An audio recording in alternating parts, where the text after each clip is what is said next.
give like a rundown of how they envision their character being and acting like? You could start with whoever wants to go first. I don't know. Troy, how about you start? Okay, hold on. I'm open up my character sheet. So, Just give us like a brief. I'm Pash. I'm a pilot.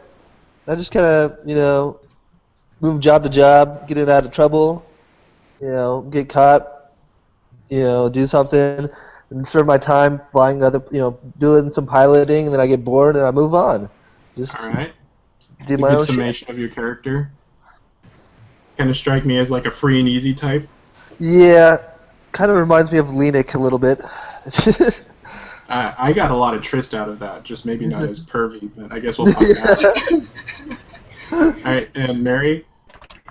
Okay, looking at my character sheet. It's taking forever to load.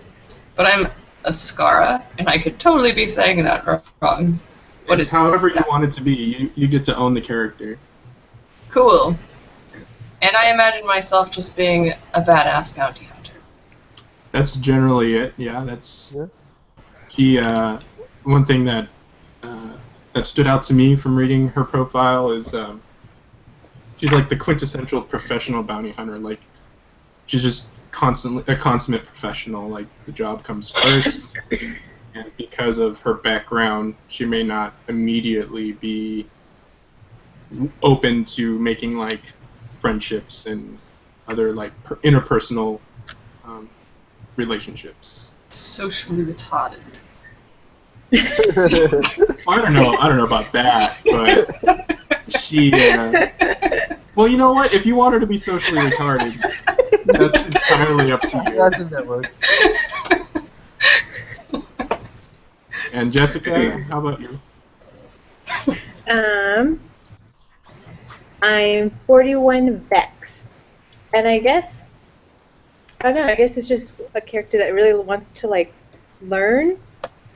It sounds like he was or she was captured, and all she does is try to like learn and help other people. She seems friendly. I'll make her friendly. Okay.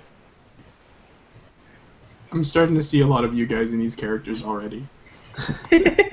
So I'm going to be the GM. I'm going to be running the game and generally voicing any NPCs you may come across. And I think what I'm going to do, because I like how all the characters kind of interact with each of their backstories, I'm going to play Lorik, the Wookiee. Just because it doesn't make sense just to have the three of you and not have the Wookiee, because the Wookiee seems like, well, for one, he's like the gladiator type, and the stories, your guys' backstories all kind of commingle. So I'll be doing the Wookiee as it makes sense. Okay. Okay. Sound good? Everyone ready? Ready. Yep. All right. Get this started here. We're gonna do this big.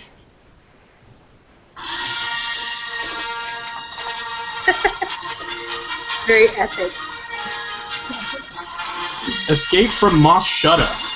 It is a period of unrest and opportunity in the galaxy. The Galactic Empire struggles to maintain control in the midst of civil war. Meanwhile, scoundrels and smugglers, explorers and expatriates, and fringers of all types scramble for a living on the edges of galactic civilization. It is a hard life, but these renegades have more freedom and opportunity than any citizen of the core world. On the desert world of Tatooine, a few such renegades have run afoul of a local crime boss, Timo the Hutt. Trapped in a tiny spaceport of Mos Shutta, the renegades have no choice but to steal a starship and flee Timo's forces.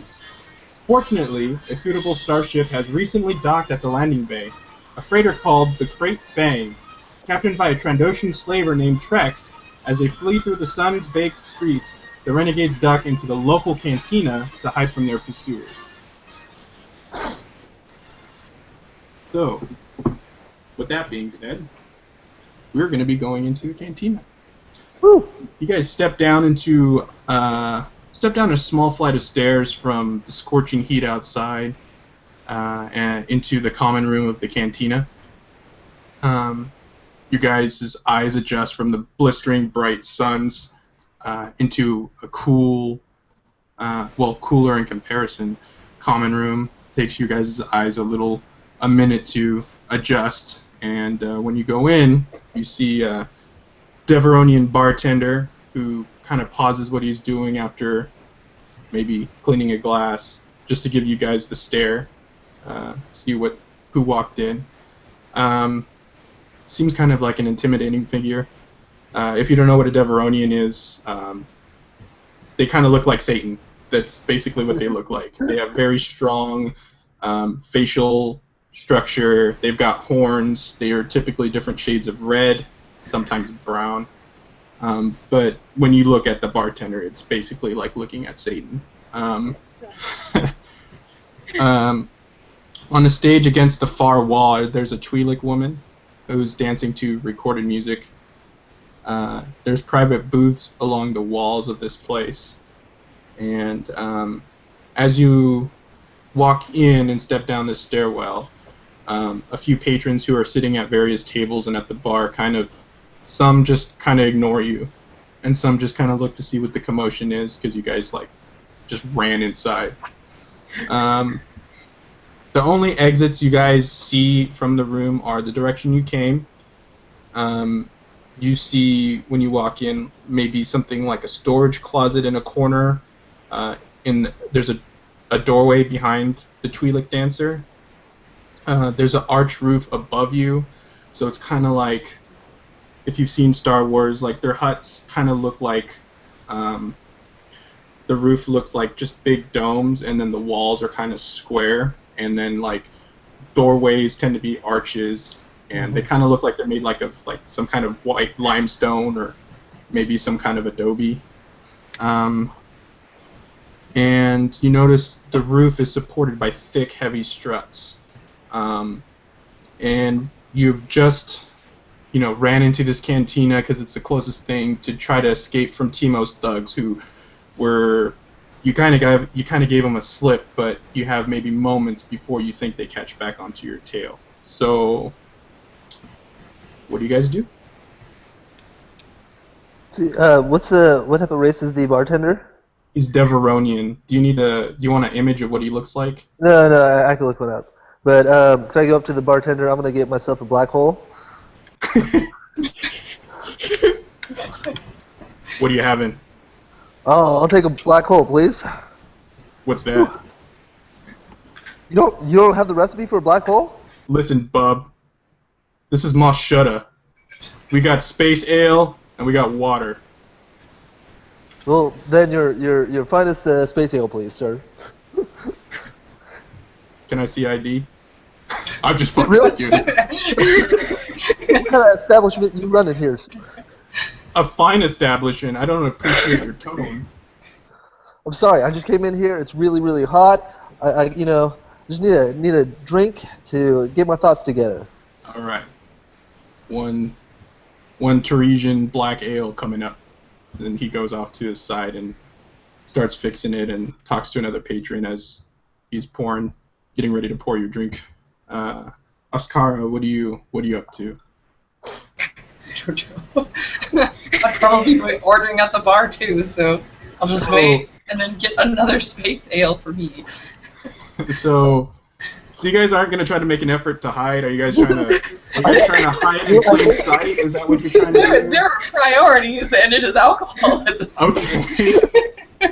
All right. All right. So you want to sit next to Posh and order another one? Yes. So you plop up next to him.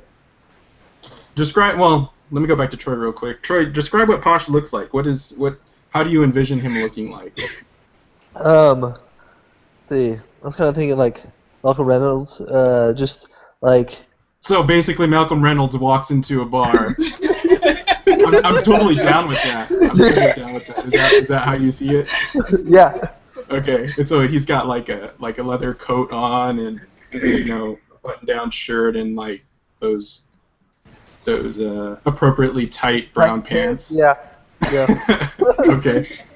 And he's got that smirk on his face, And Mary, what does Oscara look like? Is she a blue Twi'lek? Is she green Twi'lek? You know, what is she looking like? I have always imagined like Gamora from. So is she like more of like a slender Twi'lek, or is she maybe a little stockier because, you know, she works out, or you know, how do you envision her looking like? She's fit. She's Not too skinny, not too bulky. Okay, so she's like athletically toned. You can tell by, you know, her the look on her face that, you know, she's a little weathered, but otherwise she's in good health.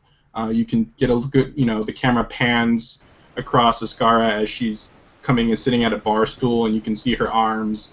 You know, you can tell there's, you know, you can see veins of someone who, you know, who uses their arms, basically their body, to do like heavy lifting, or you can clearly tell she takes care of herself.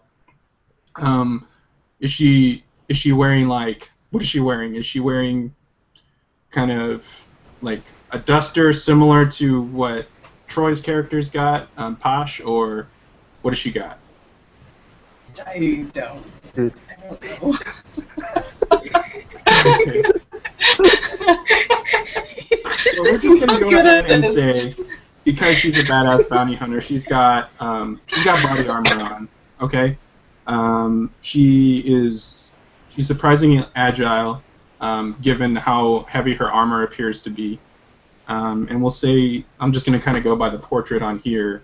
You know, she looks like she's a badass. I mean, that's basically what she is. And you guys are somewhat familiar, given that you're past the dealings with Timo. And then, you know, so Posh walks in, sits at the bar, gets into it with the bartender, and Oscara comes in and pulls up right next to Posh and just kind of motions to the bartender. Bartender seems to know who you are and just acknowledges you, and you can tell that he immediately grabs another glass. And now we have Vex 41, who I imagine as a protocol droid does that weird walk and almost trips down the stairs. But I can see that, because it also sounds like she's been through a lot, like just maybe escaped from, I don't know, some sort of trap or imprisonment. It also sounds like she already knows Posh, or he or she already knows Posh from all the shipwrecks that they've had to repair. Yeah. So I'll come over and I'll introduce myself and say, hey, how's it going? Wait, were we all running together? Yeah, you were all running together. Yeah. Oh, we were already together. Yeah. Oh. So you just pull up and I think you're a little more agile than I give you credit for. I'm thinking C-3PO who can't run for anything. Yeah. You're a medical droid and, initially medical droid, and so you have to be able to get to patients that may be injured. So I'm assuming that you're a little more agile, basically regularly agile, more so than a regular protocol droid, but maybe a little less so than like an extremely agile human or humanoid. Okay, I'll take it. So clearly, you being a droid and knowing Timo's men are after you, what do you want to do? Remember, there's something that appears like a closet in the back, and maybe you can convince the Twi'lek to let you back there, or maybe maybe you go post up by one of the private booths. I mean, what do you see 41 Vex doing? I guess I could, well, seems kind of like, I don't know, I guess when I imagine the character, it's kind of like C-3PO where he's kind of a chicken. So I feel like he'd want to go hide in a closet. Okay, so you're going to make your way towards the closet? Yes. And before we get too far, do you prefer to be addressed fully by 41 Vex, or do you have another designation you go by? Maybe 41 Vex. Okay, so... Yeah, okay. that's fine. And so in case not everyone has all the character sheets open, this is kind of what 41 Vex looks like. This is why I kind of went back and said you know, maybe isn't as clumsy as a protocol droid, but I mean, look at that arm. Like, that just looks Yeah. terrifying. Surgical skills. So, okay, so you go do that. You make your way down the stairs, and you immediately start working your way towards the back. No one really pays you any mind because you're a droid, and droids aren't that uncommon on Tatooine. So shortly behind you, see Lorik, this big ass Wookiee who is a gladiator, former gladiator now, I guess, of Timo, who walks in and goes, "Grrr!" and is like not exactly subtle whatsoever. And I mean, subtle is not in his nature, and he is hot because he's a Wookiee, and he immediately tries making a beeline towards one of the private booths. But clearly everyone notices him. Now that we've kind of decided what's going to go on, I'm going to want Troy and Mary Jane to make a, let's see. Perception? No. Oh, You guys are going to make a deceit check. You guys, I think the idea is you guys are trying to blend in with the crowd, and so make me a deceit check. So for you guys, let me see. So if you guys look at your character sheets, Posh, you're gonna go under deceit, and next to deceit you have a rank of 1, and your dice pool is going to be 2 green and a yellow. So if you're using the app, you're going to select 2 green and 1 yellow, and the purple dice on. So what those dice represent are your abilities. Green dice is just your innate ability, and then a yellow dice is a proficiency dice. And what that means is like you've kind of trained in that particular area, so you have more experience with it, and so the yellow dice are weighted to give you better chances of succeeding. And so, so Troy, you get 2 greens and a yellow, and then the difficulty is easy, I'm going to say. So that's just going to be 1 purple die. So go ahead and roll that and tell me what you get. So 2 greens and 1 yellow and a purple? Yes. Okay, I'll put the purple in. Okay.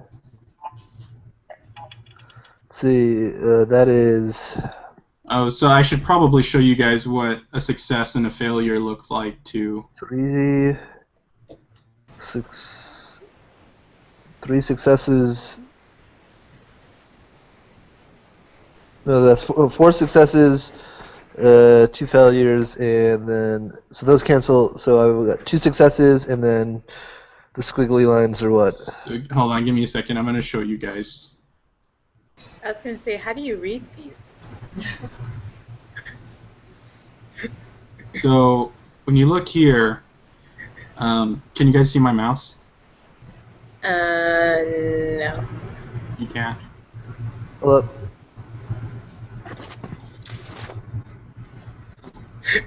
I can see it. Can you see it now? Yeah. Okay. So this, where my mouse is here, that little like, it looks like a gunshot, that is a success. Okay? Oh. Okay. This thing next to it, so how this particular website works is right up here, this yellow, the 2 green, and the purple, that was the dice pool that Troy had. When you click roll, the website automatically sums up the net result. So this here, what looks like 2 wings, that is an advantage. And then if I re-roll this, maybe I'll get a different result. Oh, I think, okay, I'm probably using the wrong dice because my dice look different from yours. Are you using the app, Troy, or are you using the website? Yeah, I was using the app, so I'm not sure how to change it to... Where's my phone? If you go into the app and...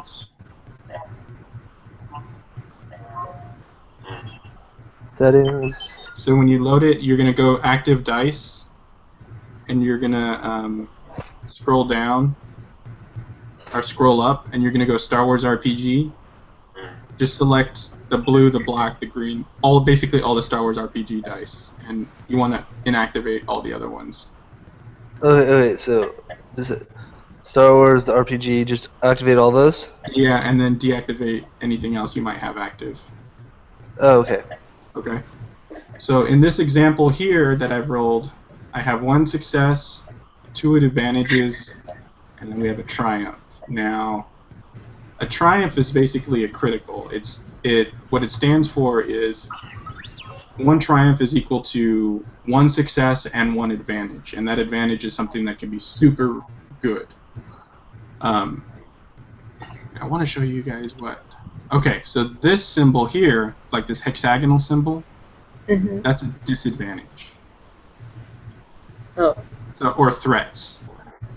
And so the cool thing about this game is when you do a roll, you might succeed. Like, this is 3 successes, so you extremely succeed at doing whatever it is you're trying to do, but there's still a negative result. So, like, if you were attacking someone, you hella hit them, but maybe in doing so, you made yourself a bigger target. Like, you left yourself undefended. Like, that's kind of how those threats work out.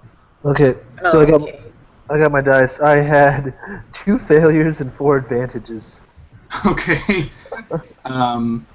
Okay. I can work with that. So basically, you are not lying low whatsoever. You are like, oh yeah, I'm posh, you know, I'm Looking for a starship? yeah, so you kind of already said what your name is. It's like you're talking to Ascara, and you're just giving up way too much information, and you're doing very You know that poorly. Timo guy, the little jerk. Timo guy's a dick, right? So, okay, and now Mary, you get to make your roll. It's going to be deceit. So if you look at your character sheet, what do you see? So 1 yellow and 1 green. Yep. And you're going to roll 1 purple with that. Okay. What were the little winged characters again? The winged characters are advantages. Okay, I have 3 advantages and a triangle thing. So that triangle is a failure. So We're not doing so well. So the way I see that working is because Troy or Posh is just obscenely like loud about talking about, oh, Timo's a dick, and yeah, man, we really need to try to get out of here, you know. To you, it already puts you at a disadvantage, and that's why you don't succeed. God damn it, Troy! Way to go! And Jessica, you're making your way towards the back to past the Twi'lek dancer, and I'm gonna want you to. Are you trying? You said you're trying to get into the closet, right? Yes. So I'm gonna want you to make a charm check to let the Twi'lek into that. To let the Twi'lek allow you into that storage closet. Okay, so that's a yellow and a green. For you, let me see. Yep, 1 yellow, 1 green, and with one purple die. Purple. Okay. I got 1 success. 1 flat success. Yeah. Okay, so what do you say? Because clearly it worked. What do you say to the Twi'lek that allows you to go into that back room there, that closet? Maybe I find that he needs some medical help, and I would trade it if he let me hide. Okay, so you're talking to this Twi'lek dancer, right? And you're saying it's a dancer. It's a dancer, Twi'lek dancer. She's dancing on stage, and you're trying to get to a closet that's near the stage, and so it's kind of like an off-limits area.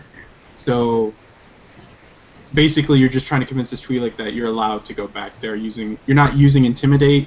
You're trying to charm the Twi'lek, and so it has succeeded. So how does that work? That's hard. How would a little droid charm a dancer? Well, you're a medical droid, right? So maybe maybe this is how it goes down. You go and you're going past and you're trying to get to the closet, and you notice that maybe the Twi'lek is favoring one side. She's, maybe she's been on the stage for a while. It's like broad daylight outside, and maybe she's been on the stage for a few hours now, and you notice she's favoring one side, and you just, like, maybe you just say, hey, notice that you're favoring one side. Can I get something from the break room to maybe, like, let me get you an aspirin or something. Maybe she just has an opportunity to go off stage. You're like, can I get you just an aspirin from the back room? Is that okay? I'm a medical droid. Like, that's what I do. You're in pain. I can help, Okay. And the Twi'lek dancer is like, oh, yes, please, thank God. I have to be up here. This is, like, my only gig here in this town, and I need to hold it down, because it's been really hard to find a job in this shitty town. And she's, like, whispering this to you, because, like, clearly she doesn't want to say that in front of the bartender. So, and you're like, okay, yeah, I'm just going to go back there. So you trot back there, and you basically kind of try to lock yourself in the closet. Right. So when we came in, we rolled for like it was to deceive. What was it? You were trying to hide in plain sight, so that's a deceit check. Okay, so it was a deceit check, but I did get four advantages. So could those be that the people there don't like Timo, and they're just like? Okay, yeah, I can get behind that. Did you have any advantages, Mary? What was that? I can't remember. I had 3. You had 3 advantages, but a net failure, right? Yeah. Okay. So how this works is, you guys are talking. He's like, man, fucking Timo's just breathing down our backs, and I was just like, man, what a Criffin jerk, So everyone's kind of like generally just not pleased with Timo. So, but also Timo's the reason why Mos Shutta kind of exists. He's got his palace, but people just generally aren't too thrilled with Timo. He's kind of like a sleaze bag, and he's a Hutt, so yeah. People respect him for some reason, but at the same time, not everyone's entirely thrilled with him. So what I'm gonna go ahead and do is just let you guys know that you guys will get 1 blue die to any of your next checks later in this encounter if needed. Okay. Sounds good. That applies to all of you. Okay. So, and then Lorik, being as big and brawny as he is going to, he made a beeline for one of the private booths, and people recognize who he is because he is a famed gladiator at Timo's palace. So people kind of give him a wide berth because, he's pretty intimidating, but also they like him because his bouts when he fights shit is pretty entertaining. So they kind of just leave him alone and know not to mess with him, and they kind of know he has a short temper. So they see him running down the stairs and they just give him a wide berth.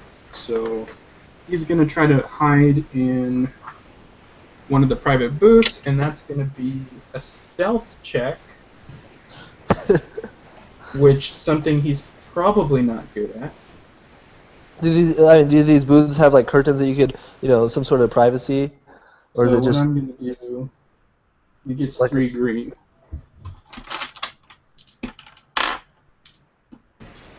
I'm gonna give him a black die as a disadvantage just because he's so huge.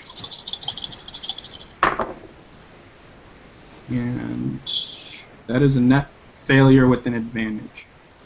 So he makes it to a booth, and he already knows it's slim chance that he's going to be able to hide, but he still goes there and try to put himself in a better position in case Timo's thugs do show up. So he's going to spend his advantage getting himself ready in case something goes down. So his next attack or anything will have a blue die. For the fight. Okay. So we've got Vex in the back room, locked himself in the closet. Both of you at the bar. I'm gonna say, let me see if I can get. Let me send you guys a map so you guys can get a good sense of what this looks like. And we're still looking for a ship at this point, right? Well, you guys know there's a ship docked in the area, but how this ended up happening is you guys just left Timo's palace, and were being chased by thugs, and you guys just dipped into this cantina real quick in an effort to try to lose them. So let me. Why are they chasing us? Because you guys are trying to escape from Timo's palace. Like, you're trying to get off planet. You don't want to work for him anymore. Each of you has a different reason why. Oh, gotcha. For Posh, it's because he destroyed Timo's ship. You know, it just got shot up. For Shit you, happens. Jess. Hmm? Was that? Oh no, I was just saying, shit happens, you know? Yeah. It's my I mean, fault. that was your whole deal about it, but now Timo's all butthurt about it. And so you're just like, man, this is a bad vibe. I want to get the hell out of here. And whereas Oscara, she needs to get away from Timo because her sister may potentially be in danger. And for Vex, you tagged along with Lorik and Posh and Oscara because, one, they removed your restraining bolt, so now you have more freedom to think and do things. And then for Lorik, his idea is getting off planet because he has vengeance because his sister and his nephew, or was it his sister? Yeah, his sister and nephew were killed on Kashyyyk by Trandoshan slavers. So everyone's got different motivations on getting off this planet, but basically everyone has the same same goal, is to get away from Timo the Hutt. Okay. All right. All right. So let's see here. So moments after you guys try hiding in plain sight and hiding in the closet, you see a small troop of Gomorrans. These are like pig-like, orc-like creatures, carrying, you know, really heavy clubs, and they're basically Timo's enforcers, you know. And they go out and they're basically just big, brawny, kind of bully type characters, and you know, they come in looking around. No one really pays them any mind because this is Timo's city, so they're all over the place, and they look around and they see Lorik in the back, just kind of crouched, ready for something, and then they just point, and clearly they know you guys are there, and because they see Lorik, they realize the rest of you might be around. They don't immediately see Vex 41, but then upon looking at the bar, they do make out Posh and Oscara, okay? So seems like they're not around to say hi. It looks like they're brought to beat some ass. So what we're going to do is we're going to do an initiative roll. So let's see how this works.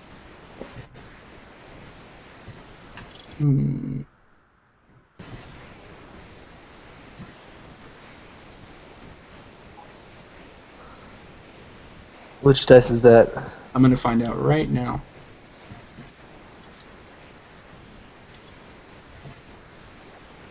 While you look, can I use the restroom? Yeah, sure. Do that.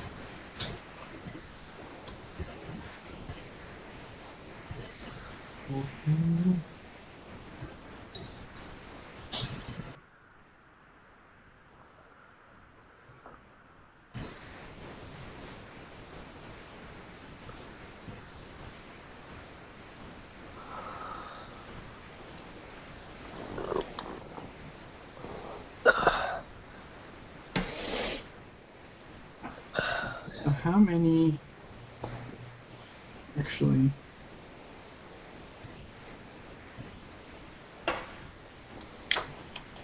How many of them are there that were chasing it after us? I'm gonna... Let me see.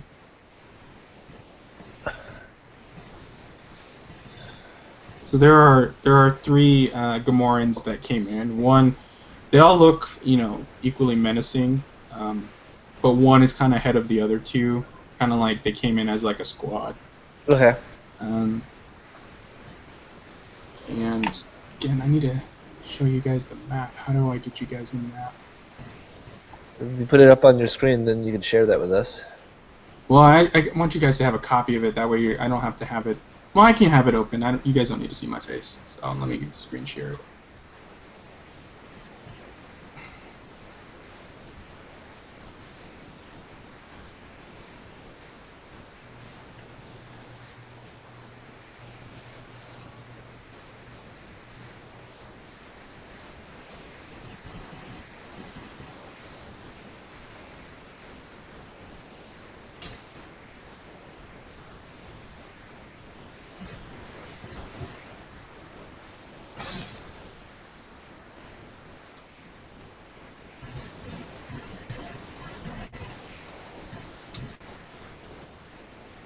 Can you guys see that?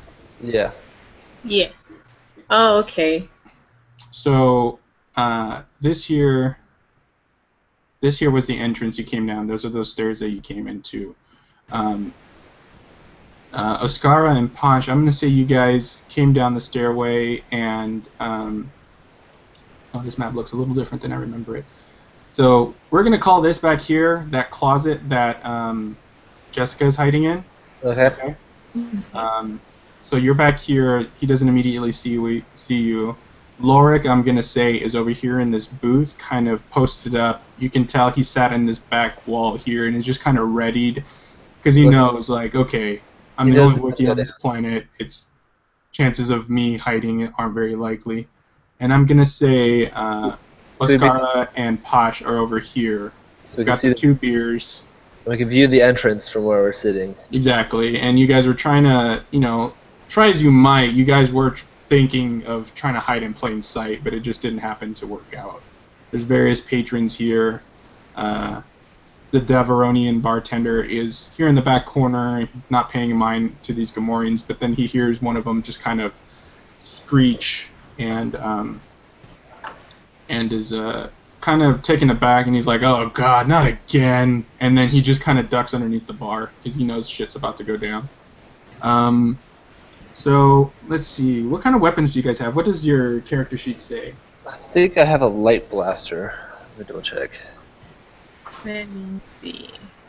I have a blaster carbine. Troy's got a blaster pistol. Green's got a blaster carbine, so that's a heavy ranged weapon, so that is a pretty beefy weapon. And Jessica's got light blaster, stun grenades, and fists. So we're gonna. So in this one, initiative is predetermined. Typically, you would roll for that, but this particular game, this adventure is generally predetermined for us. So I'm gonna go ahead and say, because Oscara is a seasoned bounty hunter, and she's pretty agile, but she's also the consummate professional. She probably saw these Gamorreans walk down and knew right away that she kind of wanted to get the jump on these guys. So I'm gonna say she's gonna go first, followed by Posh, and then Vex 41 or 41 Vex, and then I'm gonna say Lorik is gonna be last, just because he was kind of hiding, but he just wants to make sure, he kind of wants to see the scene play out before he starts like shooting up the place. So Mary, you get, let's see. So basically how this happens is we go in turns. Let's see here.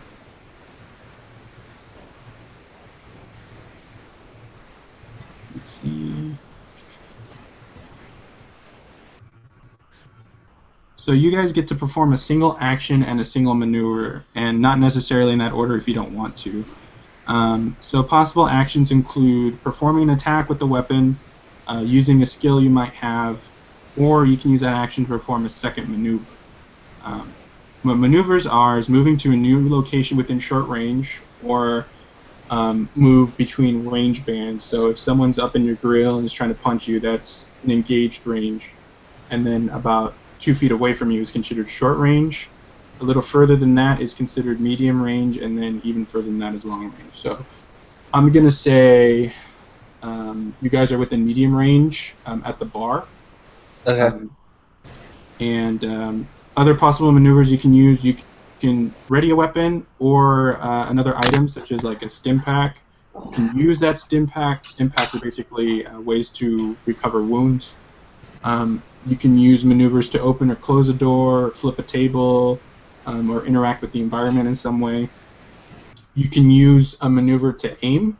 So what aiming does is it gives you a blue die, which is like a boost die. It only has like good outcomes on it, and it can help increase your odds of getting a successful roll. Or you can choose to take cover. So if you choose to take cover, whoever's attacking you gains a black die. to their roll. So right now, you guys, each of you guys, except Jessica, because she's in the closet, gets a blue die added to the roll automatically because of the advantages from before. So, Mary, what do you want to do? So, for my action, they use a skill that's anything in that skills box. Mm-hmm. Well, within reason. You have to try to explain what you want to happen, and then I'll tell you how to try to make that happen. What rolls you need to make. Oh, okay. Well, I just want to. I don't want to take an aggressive immediate action. I just want to prepare for battle. Maybe. Okay. So, are you staying where you are? Are you taking cover, or are you readying your weapon? Maybe readying my weapon, but not in an obvious way. Okay, I like that. So maybe you've got this heavy blaster. Maybe say you're sitting on the bar stool. You got this heavy blaster on your lap. You're kind of turning sideways, and with the business end turned towards the door. And next opportunity, you'll get an additional blue die to your attack because you're aiming. Did you want? So that's your. I'm gonna say that's your maneuver. Did you want to try to do anything else on your turn? Or do you want to, aim twice? Just be doubly prepared? Yeah, I'll do that. 1 second. All right. Yeah. So just make note that you have a total of 3 blue die the next time you decide to attack. Come on. Okay. Yeah. Is Troy on the phone? Yeah, he's talking to his mom. Mama. Mom.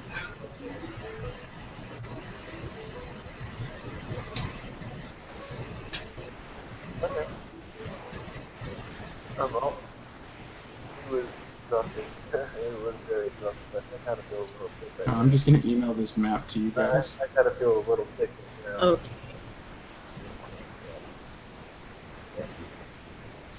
Oh, maybe I could just send it to you guys on Facebook. I'll probably be over later tonight with the work on.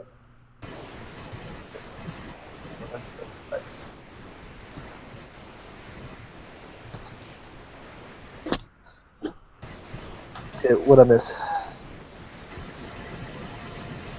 So, Troy, it's going to be your turn right now. Okay, so there's other people in this bar, right? Yes, there are.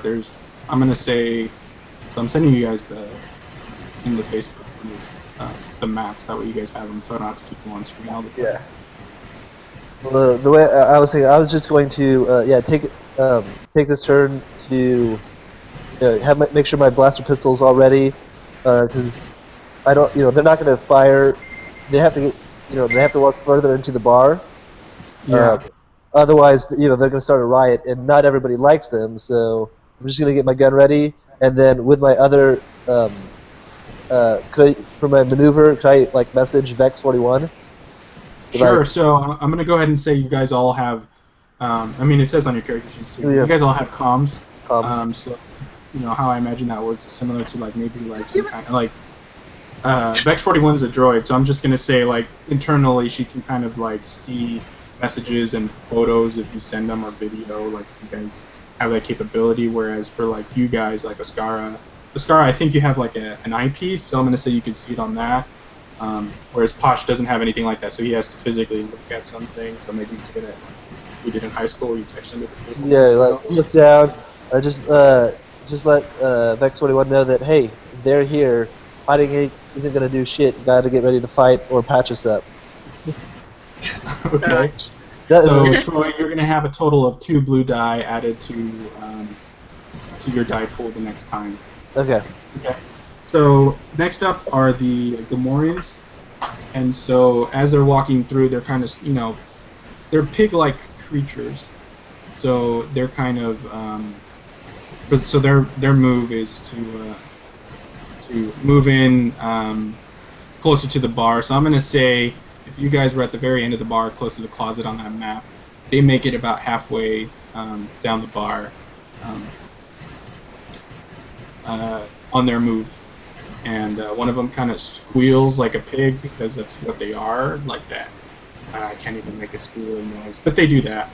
And and one of the patrons on the table or at the bar is just like, we get it, you fucking pig, God. And then the lead Gamoran just kind of shoves the back of the club into the back of that person's head, and clearly he's bleeding in the back of the head, and kind of just shuts up.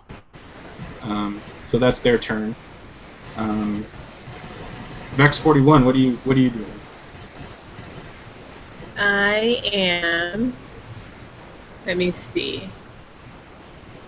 Can I, for my action, like, can I prepare my weapon?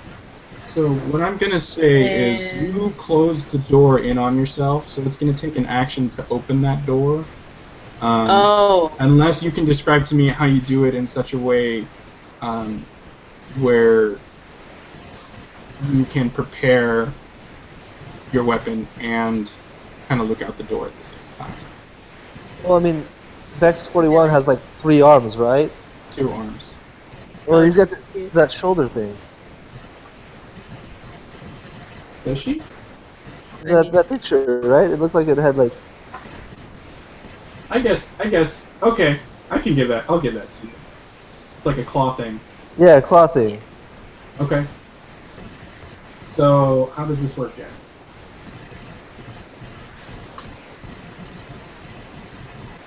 Yes. 1 second. My thing's like really slow at loading. Okay. Where's my little... So one of my actions would have to be like cracking the door open. And Unless you can describe to me your... So, what do you want to happen? I want to be able to see what's going on so I can assess my next move, but Okay. I want to be prepared to, I guess, like, fight if I need to. Okay, so... Because it sounds like they're going to attack. So here is what I want you to do. I'm going to say that you're going to use your little shoulder claw thing to try to pry the door open in such a way that it's not immediately noticeable that the door's opening. So I'm going to want you to make a stealth check for me. And I'm going to call that 1 as an easy difficulty because it's by the dance stage, and so I'm going to say that there's lights on the stage that kind of obscure that view. So that would be 2 green for you and 1 purple die. 2 green. Purple.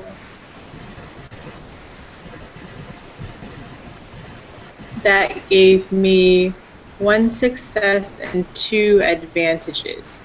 Okay, cool. So I'm going to call that your action. You use the little arm thing to kind of pry open, and I'm going to say,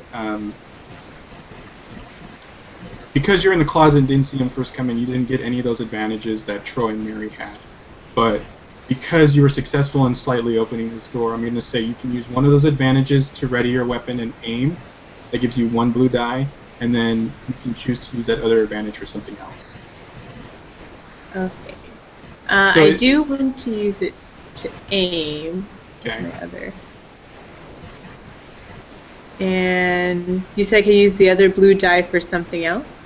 Well, you can use the other advantage for something else. So you can choose to aim twice, so you're just like really focused on readying your weapon in case things go south, and have 2 blue die on your next attack roll.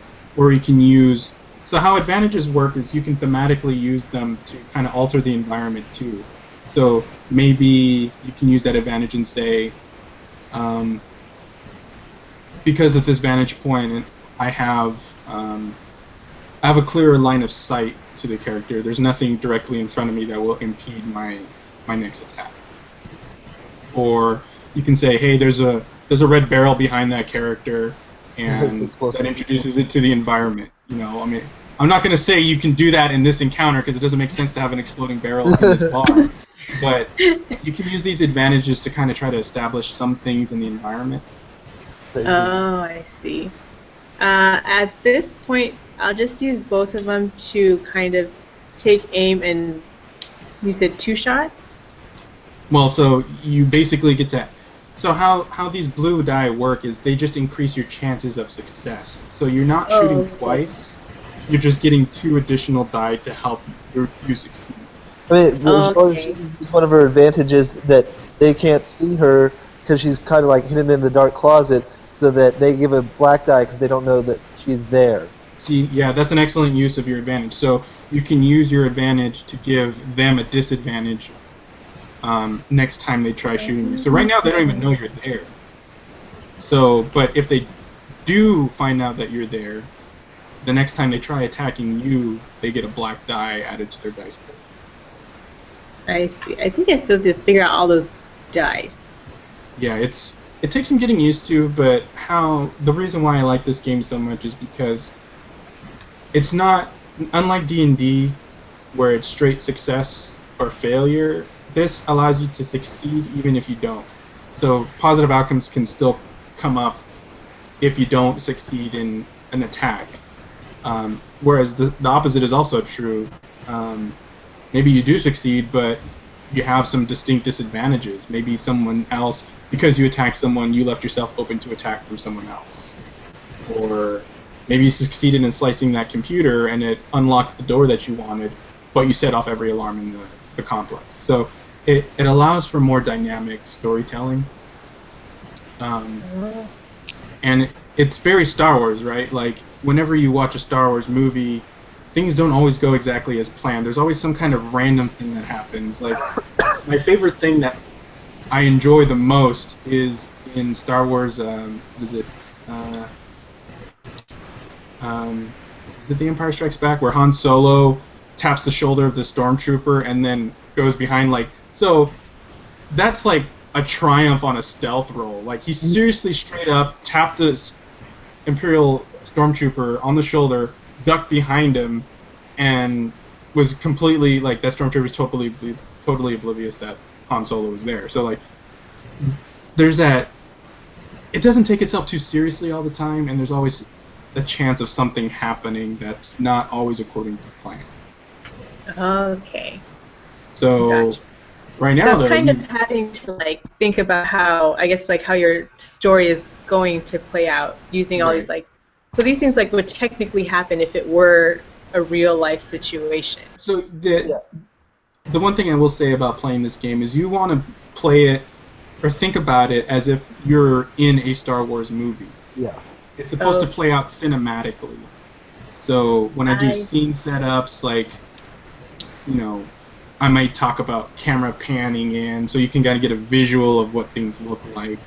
So right now there's a, you know, when these Gamorreans walk in, you know, it's one of those, they're walking in all tough, they squeal trying to intimidate you, and then some guy jaws up and it shows a cut facing the Gamorrean, and he just takes his club and just backs it against one of the patrons, and then it cuts to Ascara, and she just kind of gives, like, a knowing glance, and then it pans underneath her waist, kind of like a visually appealing way, like, oh, maybe she's a femme fatale, and then you see this big-ass blaster on her lap.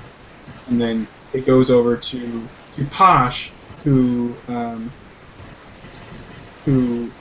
Finishes his drink. And as he's doing that, he's texting under the table, you know, with his opposite hand, letting Vex know what's going on. And at the same, when he puts his comms away, he pulls out his blaster and has that ready, very much like Ascara does. And then once that happens, you kind of get a glancing shot, like one of those, you know, the camera trucks over towards the stage, and you see the door crack a little bit, and you see, like, the audience sees, like, a glimmer of the end of a blaster pistol kind of stick out, and then once that happens, you just hear and Lorik just decides to go and attack these NPCs. So his attack value, where is it? I have too many books. Let's see what he gets.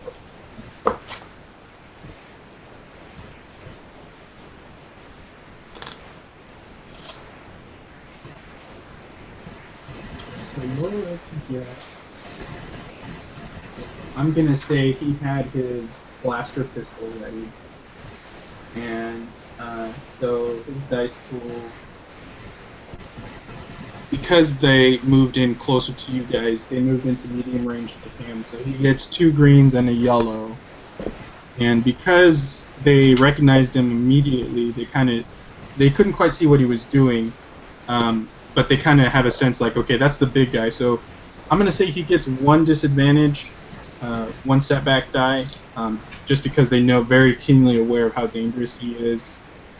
So they kind of give him a wide berth at the same time. But I'm going to say he also gets a blue die because he had readied his action prior.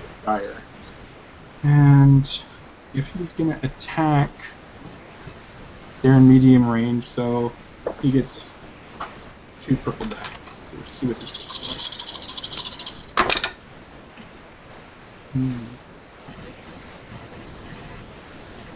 So it's a wash. Well, he gets. So that cancels. So basically, he gets 1 advantage.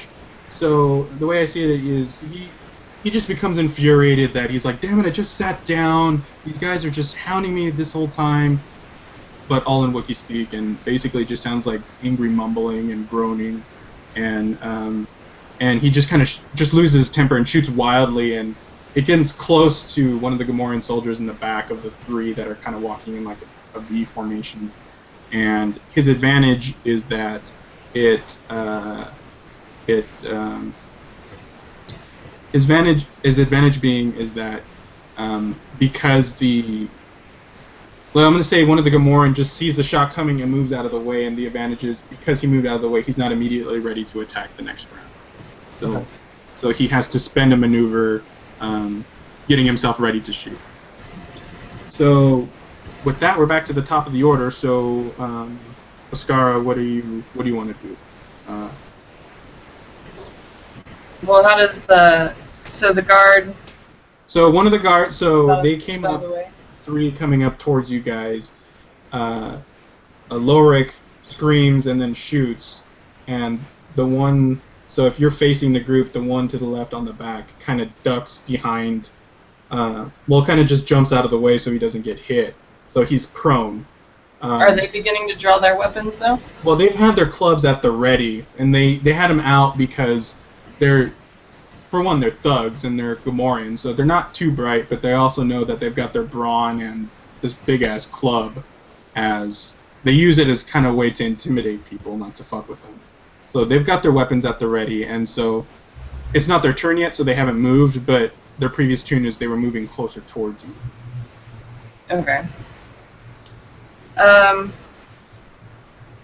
still want to be prepared, but not make any sudden movements yet. Like So- maybe... I don't know, just a little bit more on edge, but still keeping it cool. You're still keeping it cool, you don't want to move or anything? Yeah. Okay, so I'm not going to add any more blue die to your dice pool because you pretty much got... How many blue die do you have? I have 3. Okay, I'm going to add 1 more to that, but no more. Okay. Because, that's ridiculous. You're like super ready. Like you're so ready. So camera pans towards Ascara. You can tell from her peripheral, she's kind of scanning these guys up and down, trying to see what they are. I'm gonna say that's kind of like sizing them up, but at the same time you're taking a swig of your dark Teresian ale and playing it very nonchalant, but still very aware of the threat that these guys pose. They only have clubs, right? No blasters? They only have clubs. They don't have any blasters. Okay. So then on my turn, I'm going to look at... What's your character's name? Mine? Yeah. Ascara? Scar. We'll look at Scar and be like, really? Not yet? And then I'm just going to pull out my blaster, and then I'm just going to where am I? I want to just I only have one blaster, but I'm gonna get out. And I'm gonna fire my blaster at the lead. The lead Gamorrean. Lead Gamorrean. Okay. Yeah. And so you're stepping. So describe this to me. Are you stepping out from the? Are you standing up from your Well, you describe to me. How does this Okay, look? yeah. So, because the way I'm picturing it is, we're both at the bar, but as far as she's closer to them, so I'm gonna, step out and, draw So all their you're stepping attention. out from behind her. Yeah. Because I was kind of sitting on the, bar behind her, so they didn't have the best view of me. But I'm Mm-hmm. gonna step out, be like, "Hey, bitches," and then I'm gonna like, fire, really kind of draw all their attention on me, and then fire my blaster at the first one. And Okay, so your maneuver is to step out. Are you actively trying to step? So the way I picture it, and this will give you a disadvantage the next turn, is you step out from behind, and so you leave yourself exposed, but you get to make that entrance that you want, yes, yeah, and you just immediately open fire on the closest Gamoran. yeah, Is that how that's this right. is working? That's about right. So it's going to be like, like John Woo style, just like, sup bitches, and then you just step out and just go like, if you had two guns, you still pull them out, act like you have two guns, but you really only have one, and then you shoot. So they're in medium range, so there's 2 purple die, and then your attack roll is going to... So I feel a very Star-Lord-esque vibe coming from you. So I had 2 blue die, and then I get, 2 green and a yellow, right? And I'm going to give you 1 more blue die because sup bitches is super funny. Okay. So tell me what that roll looks like. Okay, so let's see. Hold on. Shuffle. Okay, let's see. I've got. Oh, this went well. I can't remember which one's the. Okay, success. Ooh, triumph and advantage. So I got. Let's see. 2, 3, 4. 4 successes, a triumph, and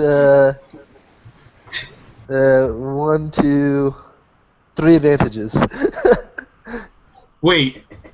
Show me your dice roll. I want to see that. I just had it, and then fucking just rolled because it moves everything. Okay. I'm just gonna take your word for it. Like, this isn't supposed to be as drawn out as it has been. So I'm just gonna say, you're like, stop bitches. And the lead Gamoran just is kind of like taken aback. He was kind of looking at Lorik because he was the official, like the first one to attack, and then he turns around and sees all of a sudden this human bounty, or this human pilot who's just kind of like, well, you succeeded so handily. How do you want this to look? Dude, look, how much is there? How much damage do I do? Is that? I just want to. Okay, so I'm just gonna say this right now. You You try it. hella kill him. Like you kill him so good. So I'm willing to let you say, however this goes down is how it goes down. Like, you got to triumph, 3 other successes, and all these advantages. Spin them however you'd like. So, basically, yeah, shoot the first guy, and it's just total headshot, just kaboom, right? Yeah, Okay. If that happens, I haven't seen that happen in Star Wars, but most No, of the but time, see, we can make it however we want. So if Yeah. you want to make this like a rated R Star Wars, I'm more than okay with that. so yeah, it's just a headshot. The explosion goes everywhere, and then both his goons behind him get covered like on their faces with brain matter, right? So keep in mind that one of them is actually prone on the floor off to the left. So, but the one directly behind him, just can't.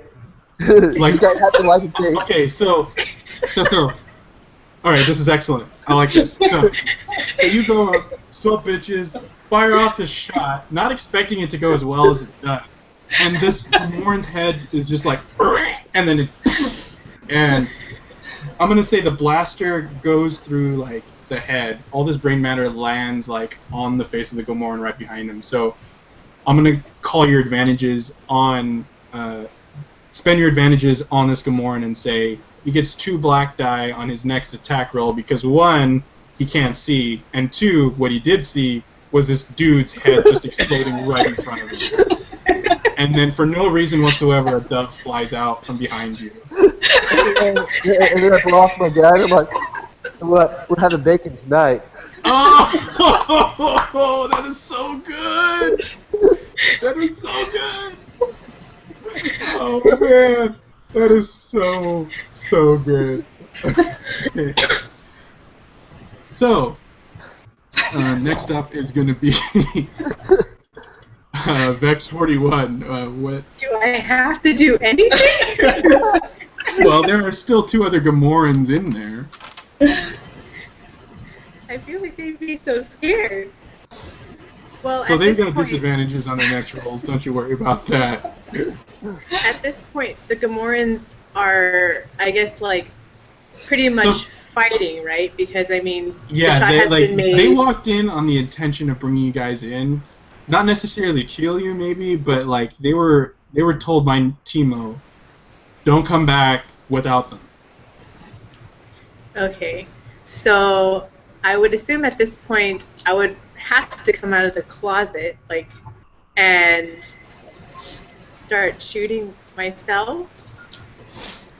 I mean, So is that what your character would, or are you at like such odds? I'm in such shock, my brain can't comprehend it. Like, if that's what you want to happen, like you can. You just be like, oh. Like, Not too much gore for you. You're a med doc. Med droid. That's true. I guess, like, I would assess the situation. I would see that, okay, he started something. The fight is going to happen. I don't want them to get hurt, so I would come out and try to aim at... How many other Gamorreans are there? 2? So 1 is dead, like so dead. So he's And like then done. There's But one frightened one right behind him who just shit his pants. And then there's this other Gamorrean who dodged out of the way, who probably hasn't seen what happened yet, who's on his next turn going to try to pick himself up. I would kind of like it to have that, like, intimidation scene where, like, I would come out right behind, what are your characters' names? So Azkara Posh and Ascara. Yeah, and kind of do, like, the intimidating trio thing, like, don't mess with us. Okay. Ooh. And Oh, I like that. she's coming out right by the stage, right? Yeah. Yeah. You have like some stage special effects come on. So, okay, so Dances are going. if this is what we want to happen, you need to make a roll. So let me see what that would be. You can rotate all your knives and stuff on that arm and look super Yeah. And you do a little ball, like, badass.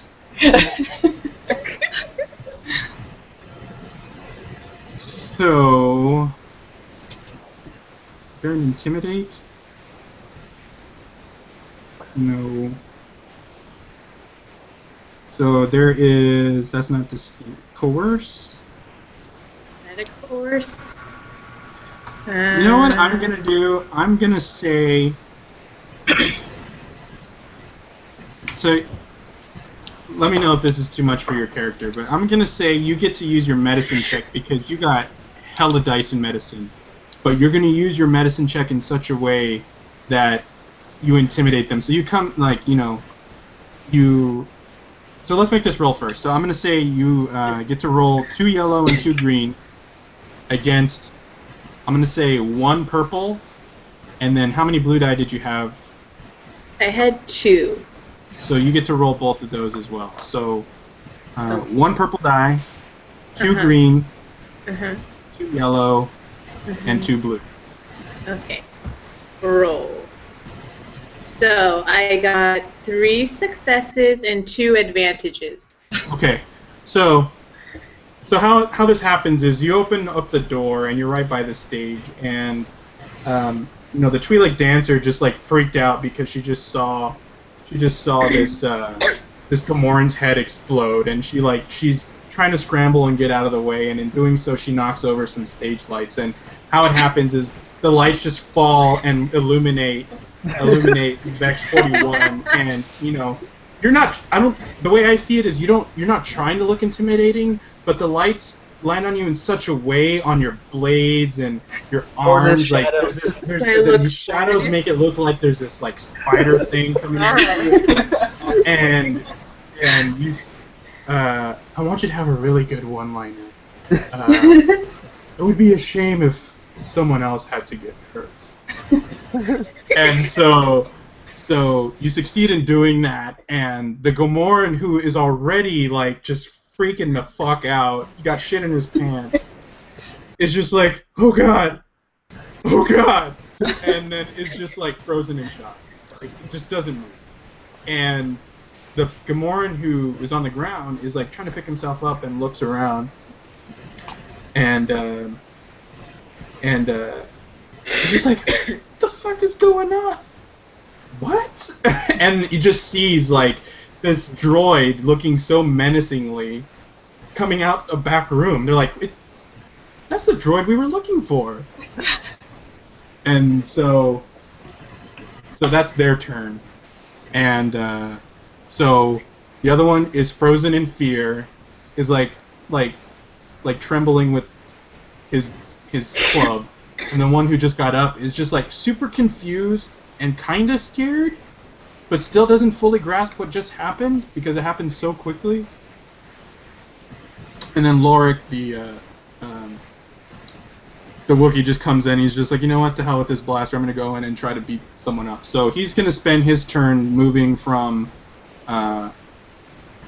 where he was in the bar towards the Gamoran that was prone. And so he's gonna move in within close range, and he used both maneuvers to get that close, so he won't be able to attack. But the whole time he's going, and then like you could just see him like with both of his fists just in a blind rage. So with that, there are patrons just like, wow. One second. Just I'm gonna grab my charger. Okay. I can see all the patrons being like, starting to cheer, like, right, Yeah. like the amphitheater cheer, like this is gonna be an arena match, like, yes. People So there's patrons there that FaceTime they're and be just like, you guys, check what's going on at this bar. yeah, so you got people on Holo just like recording what's happened. Like someone got like the perfect like selfie with an exploding head in the background, and there's people just like, this is better than anything at Timo's Palace. Like, and we didn't have to pay for it. Like, holy shit. Like, but we should also go to the car because that one guy missed really badly. Okay. So Jessica, what you missed is there's patrons who are taking selfies, and one of them got this really excellent selfie with an exploding head in the back, and then they're putting that on like space Instagram, like saying like, going down in Mos Shutta Cantina, get here now, like hashtag blammo, like.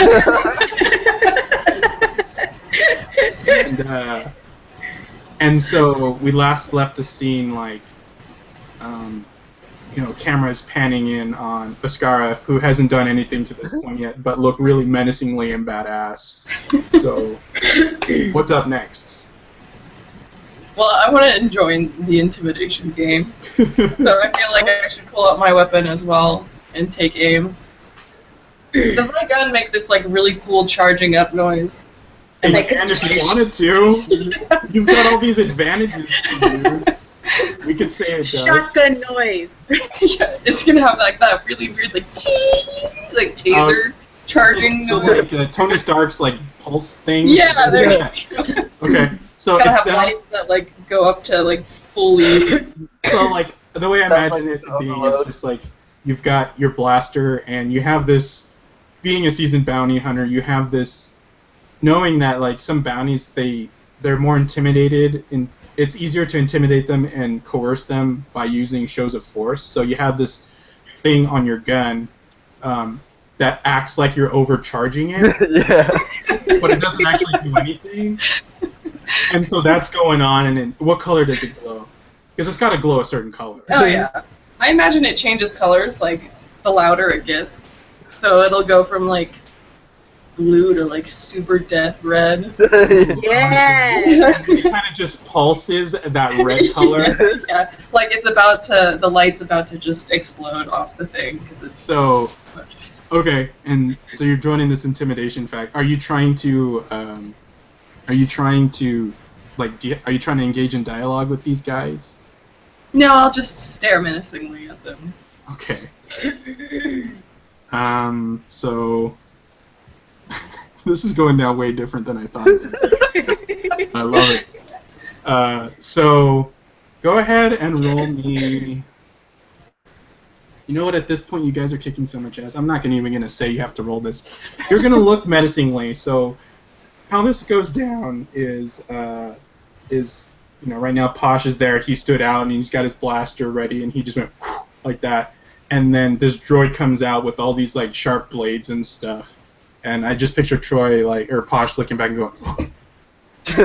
And then Oscara stands up from her stool, and you just hear, and then like the gun is just glowing red menacingly, and one Gamoran, and then the Gamoran that's like totally frightened and shit its pants sees the Wookiee, sees the other Gamoran, is just like, it squeals like a pig and then just runs away. So you've got one Gamoran left. This is the one who's prone, right? The one who was prone, who is now standing, trying to get a sense of what's going on. So, Posh, what do you do? Shit. I mean, you kind of just, like, blew your load right now. Can I just walk up to him, and do I have any death sticks on me? Yeah, I'm gonna say you have death sticks on you. Yeah. I'm gonna just walk up to him and light one up right in front of him, and just smoke it, like blow out his face. Like, you want to do this? Okay, I'm gonna call that an intimidation check. That one I am gonna need you to roll. So you are going to. So that's gonna be. You know what? I'm gonna call that a cool check. Okay. So it's 3 green die, and that's going to be against his. I'm going to say that's against his willpower. So that's 1 purple die, and then because you just like, I'll give you 1 blue die for that as well, just because. Okay. So 3 green, 1 purple, 1 blue. Yes. Okay. And roll. Okay, that's 2 successes. Wait, 2 of the triangles. Is that I think it's 2 triangles. like the downward triangles, or those are failures, right? Yeah. Those are wash. So I got 2 advantages. So your net roll was 2 advantages. Yeah. So I'm gonna start coughing.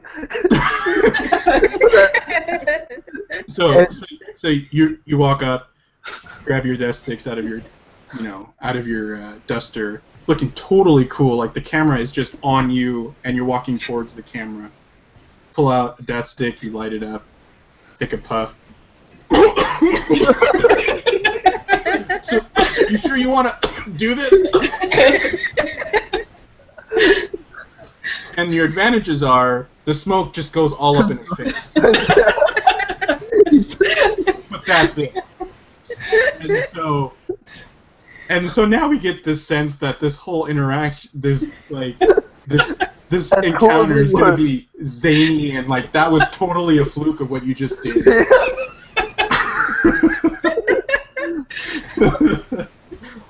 And the Gamoran is just like, kind of snorts like, and just stares at you. So it was Oscara, Posh. Okay, Vex, what are you doing? I will come up behind Posh and be like, yeah, do you want a piece of this? My little claw. And so you walk out, and your little claw is not immediately visible, so like you come out from behind Posh, and there's this droid, and you're just like, but I imagine your voice is like, because you're a medical droid, it's like a soothing voice. It's like, you sure you want to do this? And then you just you see this claw just go like like it just snaps out like jolts out. I kind of want it to be like almost an Yeah, so it's accident. like, Like, oh yeah, I need to fix that. So the way I imagine it is I don't remember like in Iron Man, you know how one of his little robot arms has like a personality? Yeah. He's like don't like with the fire extinguisher, and it still squeezes it anyway. Like Yeah. I imagine that's what that thing is like. And it's because like you haven't had a memory wipe in a while, so it just kind of have a mind of its own. So it just goes. I like that. And the Gamoran just looks at you confused. And on his turn, he's actually gonna swing at Posh. I suppose I should learn how to play this game and see what he's got to roll against. So because you moved in close to him and blew smoke in his face, he's in engaged range, so he gets to do a melee attack.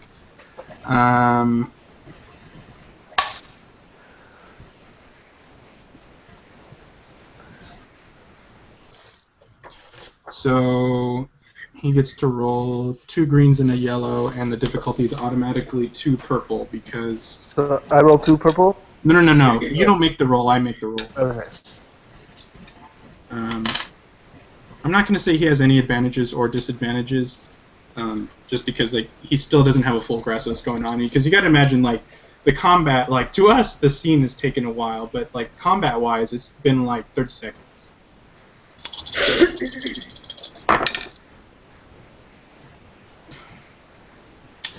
So he totally hits you, like, big time, but he's got 2 disadvantages.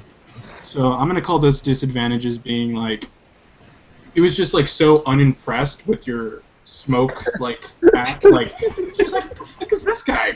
Bonk. But doing so, like he kind of like, kind of was like off balance and kind of leaves himself falling forward towards you. So he hits you for, what does that hit? Let's looking.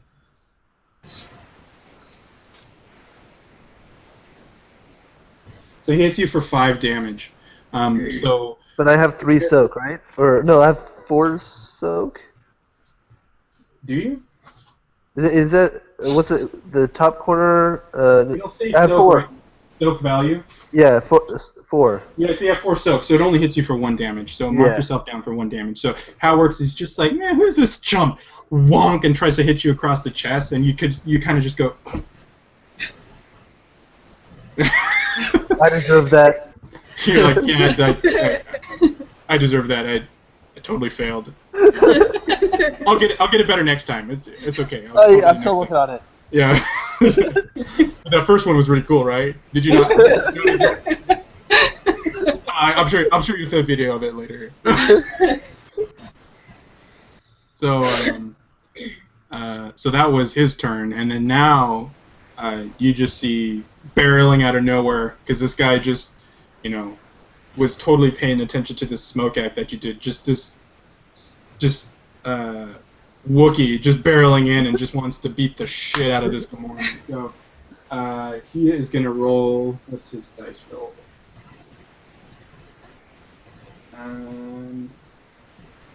So if it's fists, damn. Yeah, 3 green and a yellow. His melee is ridiculous. And he gets 2 purple because he's engaged, and then I'm gonna say he gets a blue die because you distracted him.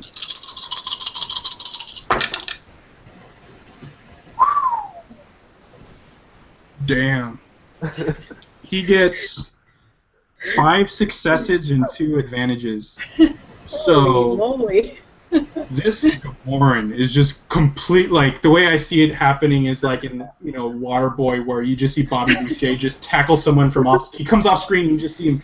This Gamorrean just flies sideways across the screen, and you see the Wookiee. Like it cuts to a top panel, and this Wookiee's just beating him down, and people are just like recording, like, oh damn, and then it just becomes too much. Like his face is beaten to a pulp. There's blood flying off of his fists.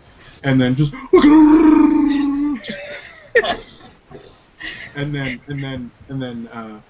then Posh, you're just like, okay, buddy, and then like Lorik is just like, what happened? He was just, I'm just gonna say it was like the heat really got to him, and he was just kind of pissed about that, and that's what got him like on edge. So people in the bar So you kill him, and one ran away, with shitty pants. And people in the bar are just like, at first they were like really digging it, like, oh, that was really cool. And then they're like, oh man, that was really funny. Like, was that intentional, that smoke bit, right? And then just Lorik just comes in and just kills the vibe. Like, because he just beat that dude's face to a pulp, and everyone's just like, oh. Silence. And just silence, you hear crickets, and then you hear the Deveronian, hey, you guys still need to pony up for your beers. Oh, and then, we reach down. Can I rob the bodies? Is there anything on the body? So I'm going to go ahead and say you find a credit chit on the Gamoran that is on the ground, and I'm going to call it like 40 credits. So say a space beer costs 5 credits. You just toss it over the bar. It's like, keep the change. And the Deveronian's like, who's going to clean this shit up? And you're like, not my problem. and then other patron, and then you see Lorik get up, and he just kind of eyes one of the patrons, and the patron like pisses their pants. So you guys successfully made it to that encounter. Yes. Yay! You guys should definitely feel. Like we're on top of the world. Yeah. I think we should start working on trying to get to the ship, or is it out of the warehouse? We know where it's docked, right? Yeah, you guys have a general idea of where it is. So you guys defeat these guys like handily, and the silence. It's after the initial shock of what Lorik did, someone just kind of goes.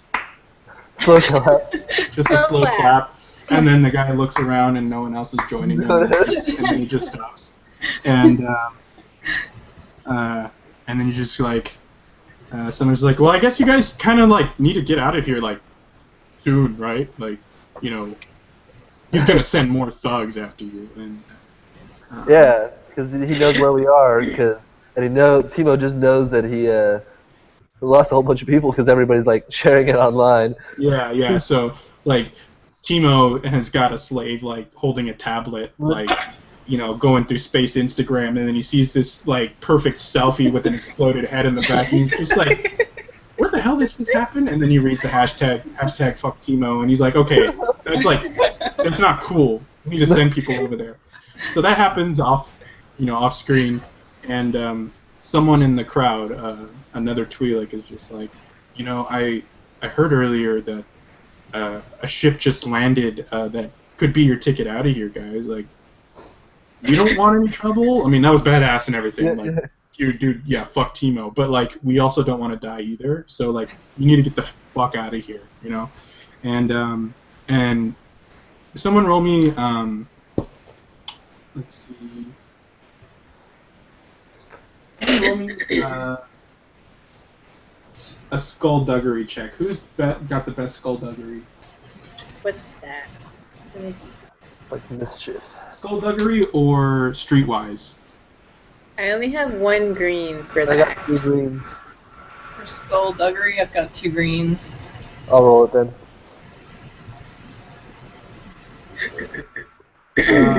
And make that. No, hold on. Posh, you've got 3, right? Yeah. Yeah, and then just put 1 purple.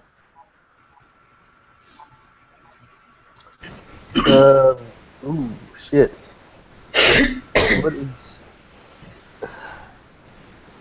What's the... I don't know what that symbol is. I think it's bad. Yeah, oh no, that's just a threat. Threat. Okay, a success, an advantage, and a threat. So, you talk to this Tweedle, you're like, oh yeah? What's the ship called, And the guy goes, it's the Crate, what is it called? Shit. Where is my map? It's called the Crate Fang, and it's piloted by Trex. And then, so you kind of get a general sense, that Trex is a Trandoshan pilot, and the ship is kind of like fabled in the area, kind of like the Millennium Falcon was. Like it's just a well-known smuggler vessel. And you're like, oh man, that would be perfect. Like there's plenty of space on there, and if we're able to actually get off planet, we can actually use that to really get anywhere. It's got like hyperdrive and that sort of stuff. So So you're like, okay, cool. And so, let's see here. It's in, and you also know that Trex is an associate of the Hutt cartel. So Okay. you also know that, like, he's just not willy-nilly going to let you onto his ship. Oh, yeah. Figured Um, Well, hey, I'm a pilot. He's a pilot. I'm going to be piloting his ship. He's going to die. I mean, we got to establish that. So the other thing you also find out is, like, the reason why this particular ship is here is because the ship has something wrong with it, and Timo has, as a favor to the Hutt cartel, has said, we'll take care of it. We've got the part on board, or on planet. So you know in town there's a junkyard that would have this part. So you know you can get to the ship, and you know where the ship is, but you also know it's pretty much not going to go anywhere you want it to go until It's missing this part. So what we need to do is we need to take this part over and be like we're the ones transporting the part to the ship so that we can get in the ship and take it over. Yeah. So you guys want to head to the junkyard? Yeah. Shop? Okay. Okay. So do you guys want to have some dialogue on the way over to the shop? I think we should plan out what we're gonna do. So I'm gonna say, the bartender just finally says, "Get the fuck out," and everyone kind of Gets going. Yeah. So that map that I sent you Where'd you send it on? on Facebook Messenger. Oh, okay.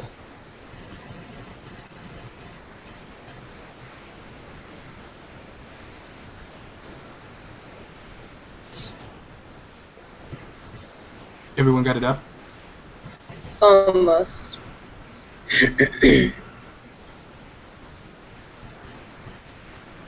Why is it so slow? Yeah, mine's slow too.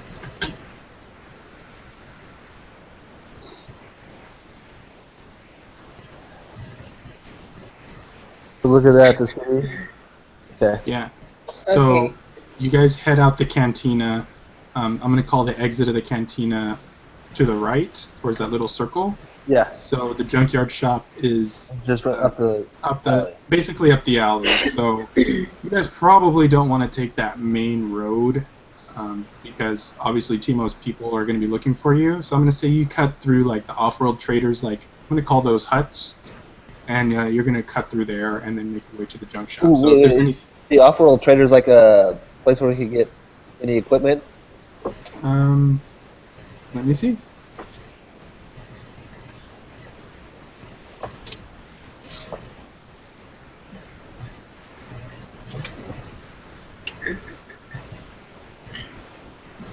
So I'm gonna say like that off-world traders things is more like a bazaar like that you would find like in like ancient times. Like it's more selling like fine clothing and spices, like one of those open market bazaars. Not a whole lot of like equipment, but it's more like localized stuff that people need to get by day to day. So maybe like think of it like as a farmer's market, and then maybe someone selling like exotic goods from other worlds. So if we ever had to run from somebody, that's where we'd run through to make a whole bunch of chaos and mess and that. Yes, exactly. That's what it's for. That's what it's for. So, Good to know. are you guys talking to each other along the way, formulating a plan? What's going on? I think we should start formulating a plan. So basically try to get the piece, and then I guess 41 Vex will fix it? Yeah, well, yeah, because 41 Vex. I'm going to say 41 Vex because you have repair protocols, you know them. You would know what part it needs based on that description that someone said that how it's not working. So it needs some kind of like, I'm just going to call it like a power inverter that needs to be installed on the hyperdrive, otherwise you can't jump out of the system. So you would know exactly what it looks like. So you guys also collectively have 400 credits each. Okay. And let me see here. So it's a hypermatter reactor igniter, HMRI. So You guys get the sense that like you probably aren't gonna be able to just flat out buy it. Mhm. We're gonna have So- to take it, and we're gonna go to the junkyard, and we're gonna be like, we're from Timo sent us to pick up this part. I mean, So what I'm gonna say is, you guys aren't actually. So the yard is where all the parts are stored, but you have to go through a storefront to get to the yard. yeah. So you're gonna have to encounter the shop imagine- owner. Okay. I think it's gonna be like the guy from the Tatooine, from Anakin, like the first Star Wars, Episode 1. yeah, the guy who owns that junk shop. Okay. So you also know he's not easily tricked. Yeah, but I mean, he doesn't know, like, he doesn't keep up on Facebook. He doesn't know that we just killed Timo's guys. He knows that we still work with him, right? Okay. Okay. So he's got like, he doesn't have a smartphone. He's got like one of those old school flip phone communicators. Okay. Oscara and Vex, what do you guys think? What are you guys thinking? We'll probably have Posh try to get us in, and then once we're in, then I will look for the part. I'm Okay. assuming I know what it looks like. Yeah, I'm gonna say that you do. So, And Oscara? Who's gonna be the distraction? I mean, do we need a distraction? I think we're gonna try to charm our way in, just like, That's true. Based on your success, we'll see if we need a distraction. Yeah, it depends on what happens. Then, then we could go from asking politely to threatening to killing him. Blow his Wow. brains out again. Or if it doesn't work, we could just find another way to break in. Okay. Yeah, I guess. All right. Let's not So, leave a blood trail of everywhere we've gone. okay. I was gonna be polite first. All right. So let me set the scene up then. So the junkyard is immediately obvious by the scrap yard adjoining the actual shop storefront. As you step inside, I'm going to say Posh goes in first.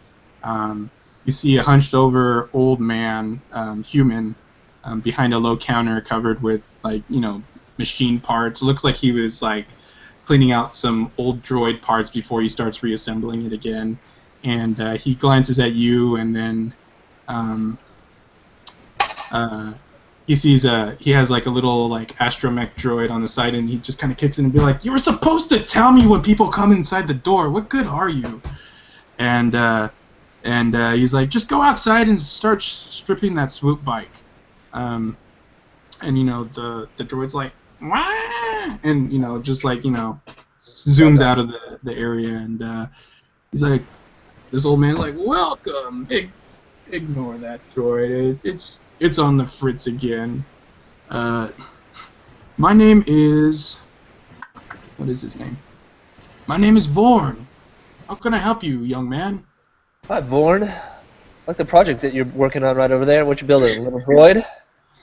No, I'm just cleaning some parts. I got this old bucket of junk over here. I'm just trying to clean up some parts and see what I actually have and see what's worth keeping and what I gotta get rid of. It's I guess you could say it's part of that other droid and part of the reason why it probably doesn't work anymore.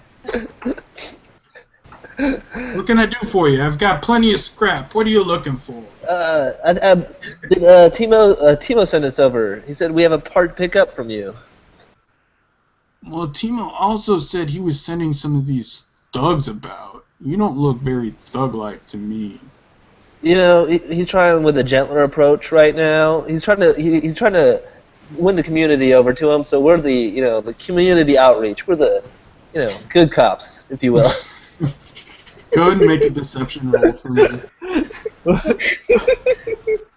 So your deception is 1 yellow and 2 green, and I'm gonna go ahead and say you're rolling against 3 purples. I'm gonna say it's hard because this old man, he's seen a lot of shit, and he's really the only junk owner, so he knows not to get swindled. Okay. So 1 yellow and 2 green, and then against 3 purple. Oh fuck! This is not good. Did it not work? No, let's see. I got 1 advantage, 5 failures, 3 successes, and a threat. So that nets 2 failures. And do the advantages and threats wash out or no? Yeah, they cancel each other out. So just two failures. Altogether, 2 failures. Yeah. So this hunched over old man with, a long beard who's balding and he's white. He kind of gives you this sideways glance and he's just like, and I'm the Emperor of the Galaxy. What are you really doing here? Like shit. We need Are you here to buy or are you here to try to steal my shit? Steal your shit. I gotta admit, I wasn't expecting that answer.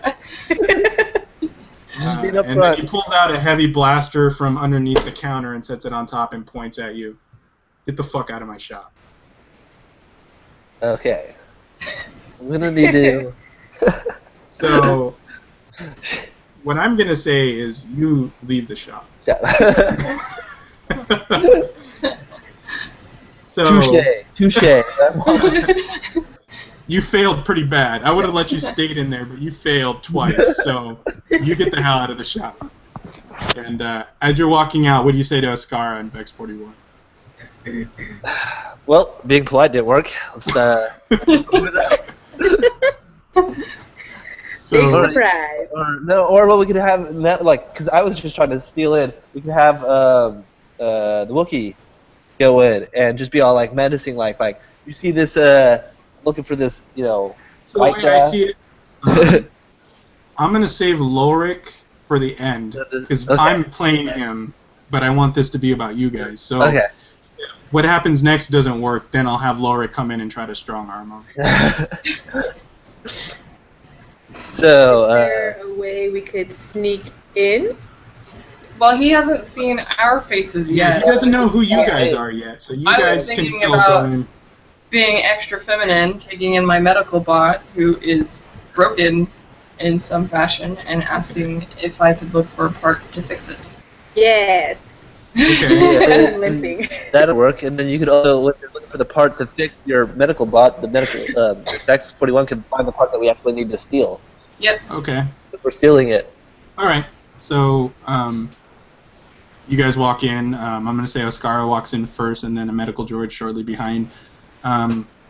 Your little arm thingy is kind of got like a mind of its own, but are you, Vex, are you trying to act like, are you going to act like, a non-thinking, like a more protocol droid, medical droid, like maybe something that doesn't have free thinking, or are you going to walk in and say, oh, my arm's on the fritz, or are you going to let Ascara do all the talking and you're going to follow her lead? What do you want to do? Well, I'll probably let her do the talking, but I will act as if, the brain isn't, working well. So, I'm not going to be a comprehensible droid. Mm-hmm. So it's going to be I really need to get him fixed because, I don't know, we need him. And it's, going to be really obvious that he needs, a part. Okay. All right. So, Ascara, you walk in, you see Vorn. What do you say? I'd just be like, hi, this is my medical droid, and it needs fixing, and I need parts. Can you help me, please? Can I go in? So, Let's put cleavage. Hi. I was going to say, how are you going to show cleavage? You're wearing armor. She could have taken it Could I off. have changed? No, we not. went through I'm not going to four. say. I'm not going to say you could have changed between walking from the cantina to the junkyard. Yeah, but we went through the shops. Yeah, but you walked through, and it's so close. I'm not going to say that you took off this bulky armor. What would you So stand? what You if don't she keep took your it armor. off as she came into the shop because it was so hot outside? She's Okay, I'll give you that. But in order for this to work, you need to make me a charm check. And Ascara, I don't think the charm's probably particularly good. The charm is probably 0. Actually, no, yours isn't too bad. You got 3 green. Woo! So I'm going to say 3 green, and I'm going to say it goes against 2 purple. And I'm going to give you a blue die for thinking outside the box on this one. And then I'll give you additional blue die because Jessica's character is acting like it's broken. Okay. 2 blue die, 2 purple, and 3 green. Alright, I've got a doubles, 2 successes, and 2 advantages. Okay. Yes. What do you want your advantages to be? Can you just let us in? Well, so you succeed at charming him, and Can we he's gonna let you in, admit that like she has me who's playing a non-thinking robot, but I really do know what I'm doing? Yeah. So, let's see. So Vorn's just like, ooh, well, look what we have here. Your droid seems to be on the fritz, and you're a tall, cold glass of water. Is it hot in here? And do you play off of that at all? Or? Yes, it is. That's why I took off all my clothes. I can see that. That armor must be so hot. Excuse me, where are my manners? My name is Vorn, and you've stumbled upon my junk shop. Storefront. And what seems to be the problem with your droid? Well, just look at it. It's acting. It's all kinds of fucked up. I just need to fix it. And then you just see Vex 41 like you see a spark just go, and then out of nowhere just oh my. Like C-3PO's voice comes out, and you're like, okay, my droid is a female droid, and it talks like a guy now. So Vorn's just like, oh, that certainly is a problem. So, you like female droids then? Yeah, it's a preference. Definitely a preference. Okay. I have some junk depart. I have some junk depart medical droids in the back. Let me take you into the back. And so he points through the door that takes you straight out to the junkyard, and he clearly lets you lead so he can kind of check you out from behind. You see this old man who's like 70 and just kind of like playing up the fact that he's old, so he so you can do it. Just go ahead of me. I move a little slow, and then as he walks ahead, you could just see him go. So that's happening, and now I'm going to say, now both Posh and Lorik, they can. So I'm going to say Vex 41 using comms and saying, okay, we're in the junkyard. And I'm going to have Lorik and Posh just stay in the storefront to kind of keep an eye out, So, so Lorik is, talking to Posh, and it's just like, that worked surprisingly well. Like, how did you fuck up so bad? Like, really, bro? Like, really? Dude, like, we're the good cops? He's into Twi'leks. That's all it is. Who isn't? Am I right? And then you guys both high five. Men. So, you guys walk in through the junkyard, and he's starting to lead you towards the medical droid stuff. And Vex, you kind of know exactly what you're looking for, and for the sake of this adventure, I'm going to say you're acting strangely and dysfunctional, and so I'm just going to say like you kind of fall off the path that Ascara and Vorn are going down, and Vorn's so entranced by this vision of beauty that he doesn't really care that you left. And so go ahead and make a perception roll for me. Okay, how many is that? I'm going to say, well, you have shitty perception. Oh. But she knows what she's looking for, though, right? Yeah, so I'm going to actually call this a...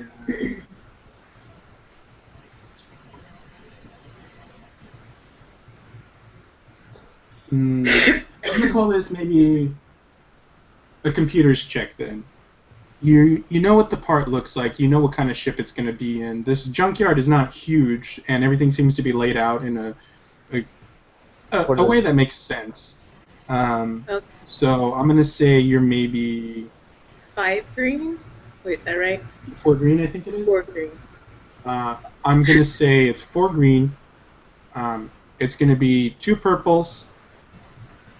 I'm going to give you 1 black die because you're acting like you're on the fritz, and so that kind of limits your mobility.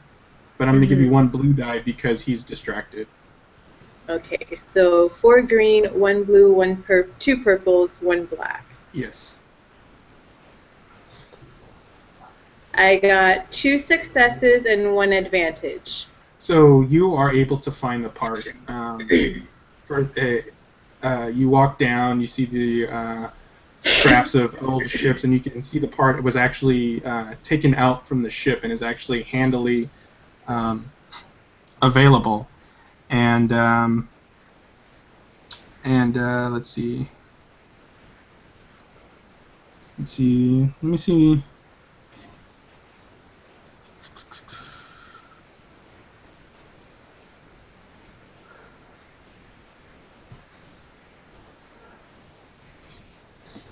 See, it doesn't really mention how big this part is. Can the advantage be that it's a technically small part that I could hide Yes. in my bot?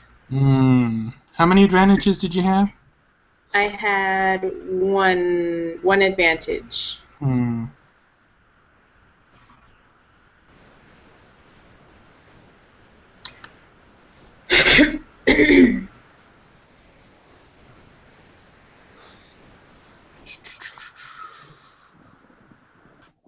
Why doesn't it tell me how?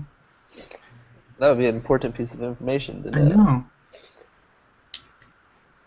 We'll be right back. Okay.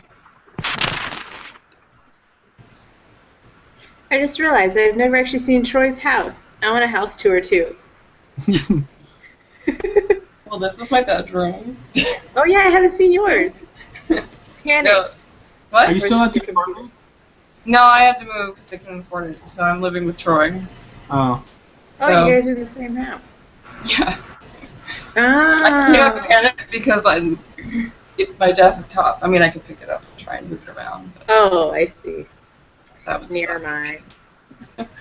I was going to ask if Troy ever got any roommates. Well, me. And then the second bedroom's just a guest bedroom until I can find another roommate. Gotcha. Yep. Well, that actually worked out pretty well because you didn't really like your apartment, right? Well, I did. It was just it was cheap considering, but at Island, when I don't get paid in the summer, it becomes hard to afford. Oh, does that mean Tess is with you? Yep, Tess is with Where is she? me. Bring her. Tess!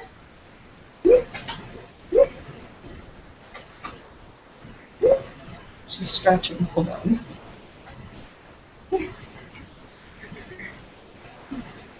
Did she actually come to you? Hey, Tess, how are you? I want a cat. I'm just gonna say that this part it's gonna be, because it's some kind of igniter, I'm gonna say maybe it's like picture a spark plug but bigger. Like, let's say it's Concealable? I wouldn't say concealable, but definitely able to be carried out. Okay.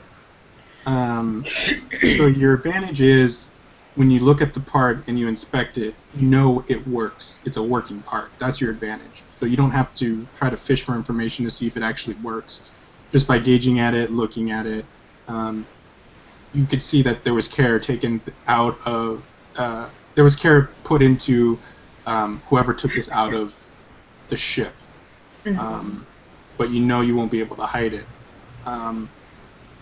But you succeed in finding it, and I'm going to say your other success, I'm going to make that kind of like an advantage. You see the astromech droid that was kind of treated like an asshole by that old guy. So yeah, he's there. And Okay. let's see. I'll wait for Troy to get back. I'm going to use the restroom real quick. Okay. Okay. Hi, Mary. Hey. How's it When going? did you guys move? Yeah. When did you move in there? The beginning of this month. Oh. Want to see my emptiness? It's so empty now. Look at that. Did you just move, or are you moving? I'm moving. I move August 13th. It's so empty here. I don't like it. I do too. I've gone through like a binging thing because now that like I'm moving again, I'm just going to be like, I want minimalist living because it's so much Nice. easier. Yeah, That's so what I want to do too. I got I've rid been of like using half this, my like- stuff. Yeah, there's so much stuff, and I'm like, I've only been here a year, so I'm like, where the hell did all this stuff come from? Yeah. So like by my desk behind my laptop, there's like a whole bunch of papers sprawled out because I don't even know like how I collected that much, and then all my clothes and my shoes. I'm like, 1 year. But yeah, now that I'm moving again, like I really want to adapt like the minimalist lifestyle because it's just Yeah. too much clutter. But now I know I can do it because his bedroom actually isn't that big, Yeah. and I was able to fit all my stuff in here. So I was Oh, like, very I know nice. I can do it.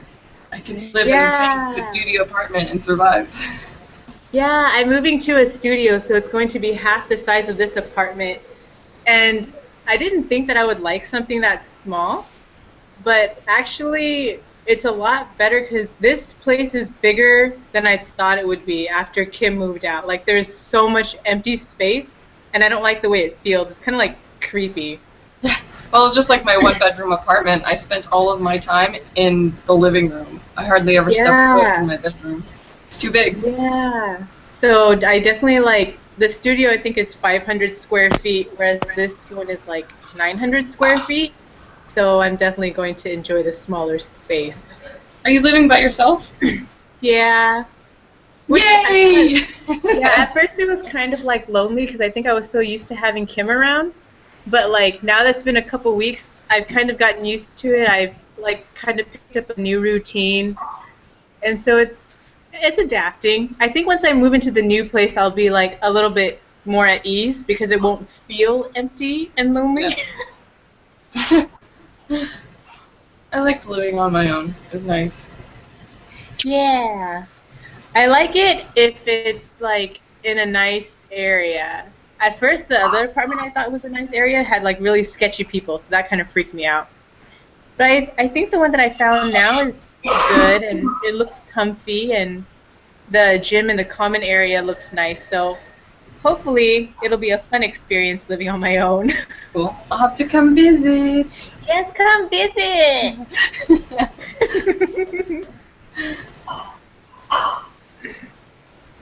Oh my god, it is so hot. Hold on, I have to like turn on my fan. Okay.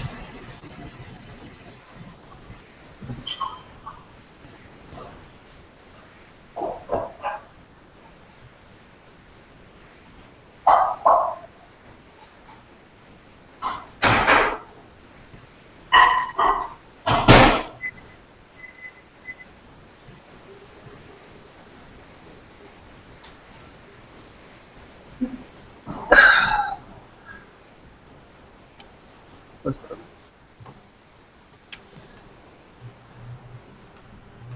Okay.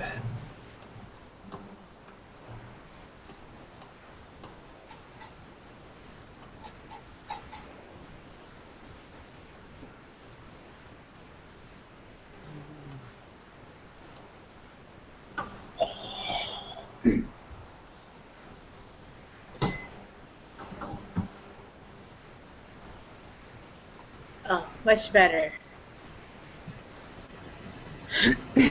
Alright, Troy, so basically what you missed was, we determined that, like, this, it doesn't say it in my book, but I made a judgment call. The object is basically, like, a large, like, if you took a spark plug and then blew it up, like, so that it's, like, about a foot long, and then the round portion of it is about, it got a diameter of about, I don't know, 8 inches. So it's basically just like an enlarged spark plug. Okay. So it's definitely able to be carried out, but it is definitely not something that can be concealed, at least by a droid, Okay. or by Vex 41. But what she did notice was that droid that Vaughn was addicted to scurrying about. So we're gonna cut back to Ascara and Vorn, and he's just like, it seems to me, now that he's kind of like, I mean, obviously he's enjoying the view, but also he's kind of back into shopkeeper mode, and he's just like, it seems to me your droid could definitely benefit from using a wipe, but aside from that, that arm, that utility arm that it has for holding utility, like, surgical tools, that sort of thing, seems to have a mind of its own. A Memorite can fix that, but sometimes it's a broken actuator, blah, blah, blah. So he gets in this technical jargon and it means to try to impress you. Mm-hmm. And so you're basically just keeping him busy while Vex, because you've got your eyepiece, right? Vex is feeding you information like, look, I found the part, I know it works, but I don't know how to get it out of here without alerting anyone. So try to keep him busy for a little bit longer. So what do you do? I ask him how a memory wipe works in full detail. I don't understand. Like, what? Oh my god, tell me more. This is so You do like a little shoulder stroke. What do you mean? Yeah. Let me see what you got here.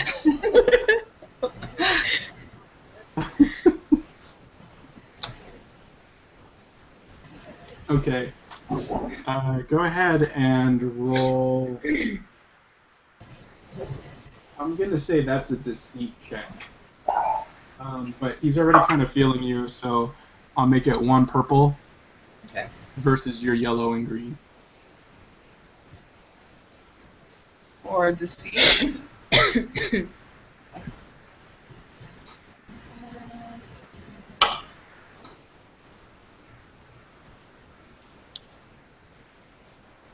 I have 2 successes and a threat. Okay. So basically you do like, you shift your Leku back and kind of like, expose your neck a little bit, and then you kind of do one of those like stretches that kind of pushes your breasts together, and you're like, oh, it's so hot. Could you refresh my memory, how to perform a memory wipe? It's been a while since it's been done, and I haven't had this droid for very long, so I don't exactly have the manual. And the disadvantage is that he realizes your droid's nowhere near. Okay. So he's like, oh yeah, kind of does one of these things. Yeah, I could do that for you. So, he stops in front of a medical droid and basically shows you the chassis of one. It's not functional anymore. It's basically just scrap. But he kind of shows you like the access port, and he's starting to get into it. But now he's kind of wary, like, where is your droid? It would be easier if I just showed you on your actual droid. And you're just like, oh, that damn thing. But just go ahead and show me, right here. I'm sure I can figure it out later. And then you kind of just bat your eyes. Oh, that droid. Always getting into mischief. So, at this point, Vex 41 is got the part. There's a droid there that probably doesn't like its owner very much. And then you also kind of know, I'm going to say Lorik and Posh have kind of said, oh, well, we're holding down the shop so no one else comes in. So what do you want to do? Is that droid around? Yeah, like it's close in the by. shop? It's like within 5 feet from you. It's kind of scrubbing down some. It's kind of like there's the heap of junk, and there's like, I'm gonna say the housing that this part came from is nearby, and he's trying to clean it up to make sure that this housing is also useful. So he's trying to clean it up and make sure that it's in decent order so that they could eventually sell it. Can I try to convince that droid to take the part out for me while we head out to the front with the shop owner? Sure. So Like leave it by the back door or something, and I'll kind of come over to, either Posh or that Wookiee to see if like one of them can go back there and grab it. Or maybe you can. Maybe you tell the droid, "Hey, that guy's being a real dick, right?" Well, let's make this roll first, and then we'll see how it goes. So let me see. Okay. Call that.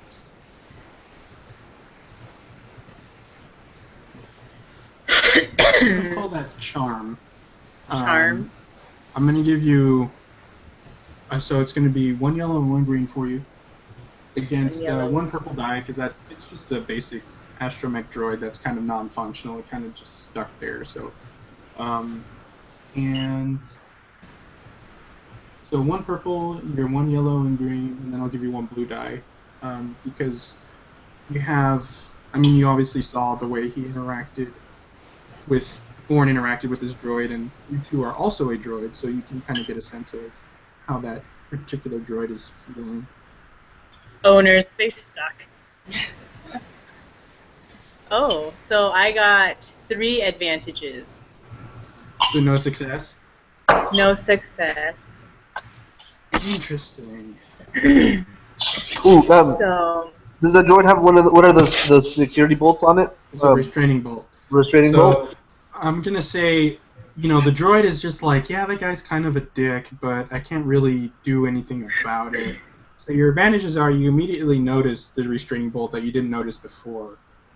You don't succeed just by nature, so it's not going to do the thing for you. But your advantages is it likes you because you're being nice to it, and you're also a droid, so you know how shitty humans can be to droids. So it's willing to listen to you, but it actually can't because of that restraining bolt. So if you want to try to get this droid to do your bidding, you have to remove the restraining bolt, which might take a little bit longer and would require a computer's check.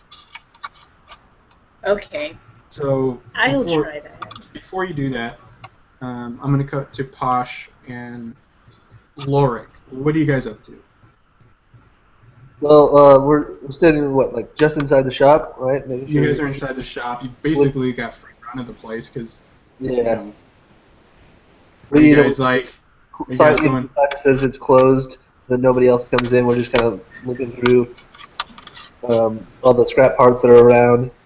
This is taking too long. Lorik is just like, dude, you need to have patience. Gotta get it and go, man. Look, dude, I get where you're coming from, but they've literally been in there 5 minutes. Come on now, just give them some time, I'm gonna look at is there a cash register? Yeah, sure. I'll say there's a cash register. Yeah. I'm gonna see if I can open it up. Okay. So make me a computer's. What is my computer's? 2 green. 2 green? And the difficulty is going to be 3 purple die. Oh, fuck because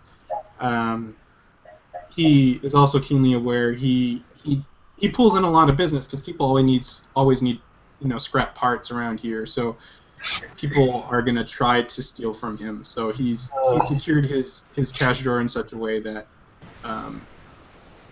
it would be difficult to get into it without anything happening or without him knowing.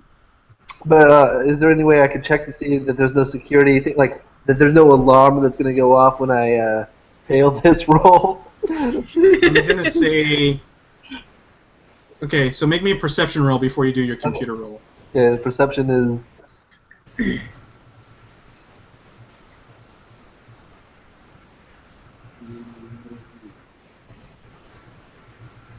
What was perception? Perception, I had 2 green, 1 yellow. Yeah, and... Okay, how about this? The perception roll is 3. The actual opening of the... so the perception is 3 difficulty, and then the actual roll to open up the register would be 2 purple. So we'll do your perception. It's 3 purple versus your yellow and 2 green. Okay. And roll, we got 2 successes and a failure. Are you using the app? Yeah. It should automatically give you the net result. It's not. It's just listing them out. So I got 1 success, and then 2 threats. So, Okay. so this is So my your perception. So I realize that there is a failsafe on this thing, but I accidentally trip part of it before I. I'm not gonna say you trip it because you didn't fail at it. What I'm gonna say is you notice that there's some kind of safeguard, but you're not immediately.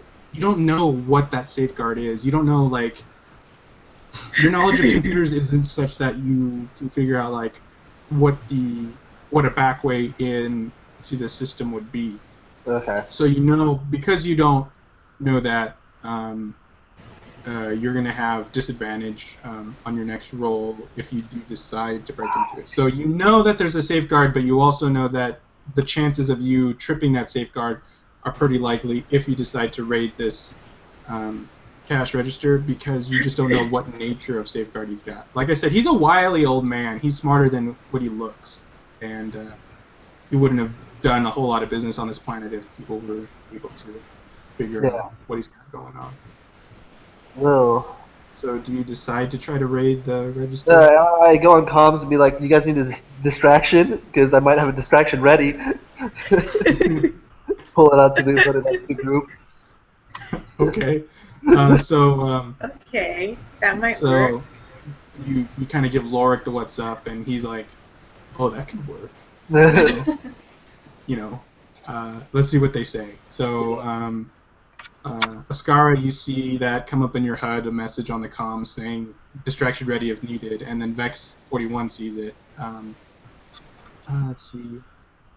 I think thematically, I want Vex to go next, just to see Yeah. if. Yeah. I mean, all that's happening is that Ascar is talking to the guy. Yeah, Vex is Yeah, I'd want to know what she was doing first before I said anything too. Yeah.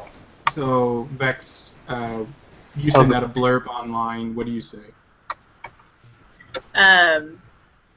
That I need more time. So I'm going. What was on that droid? The little. A restraining bolt. So you see, so a restraining bolt basically is a device that people put on droids that kind of override their core processors to make them unable to do certain things. So this astromech droid has basically got a simple restraining bolt on it that keeps it from disobeying its masters. Basically, it takes away its free thinking to the degree where it just can't disobey what his owner says. Okay. Can I try to remove it while he's being distracted? Yeah, sure. So we cut to you, and you just sent out a blurb. Give me a minute. I think I have a way to get the part out of here without setting off any alarms. Yes. Yeah. So I'm going to say that because you see that restraining bolt, I'm going to call it an average difficulty against your computer's check. So 2 purple, and then your computer's roll, which I think is 4 green. I think so. Yeah, 4 green. So 2 purple, 4 green. I get 3 successes and 1 threat. Okay. So you take off this restraining bolt, and then you start talking to the droid and be like, "Hey, do you think you can smuggle this out? You know, I took off your restraining bolt, and now you don't have to listen to that guy. You can try to get out of here." And your threat is that something pings on the comm of Vorn. So the droid is just like, "Yeah, I think I could do that. You know, good looking out. You know, droid bros." So What? so you tell the droid so it opens up like this hatch, and you put the part in, and you're like, "Look, I've got a couple compatriots inside. Just scroll up to them and just kind of dump the part, and they'll take care of the rest, and you can go out the front door on your merry way." You know. So cut to Vorn and Ascara, and he's way into describing in detail, like it's like, "Oh, this is like this is such key in droid maintenance," and then a little ding goes off on his communicator, and let me see if I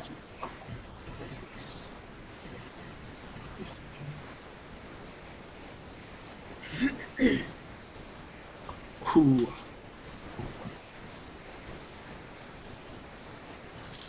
his cunning is 3.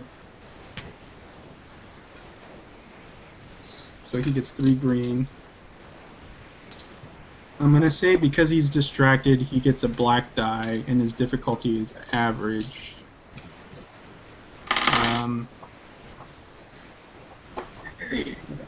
I think that seems about fair. Sounds about right.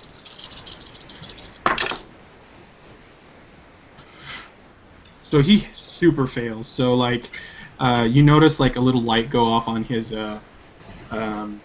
communicator on his wrist, and Oscar, you do one of these.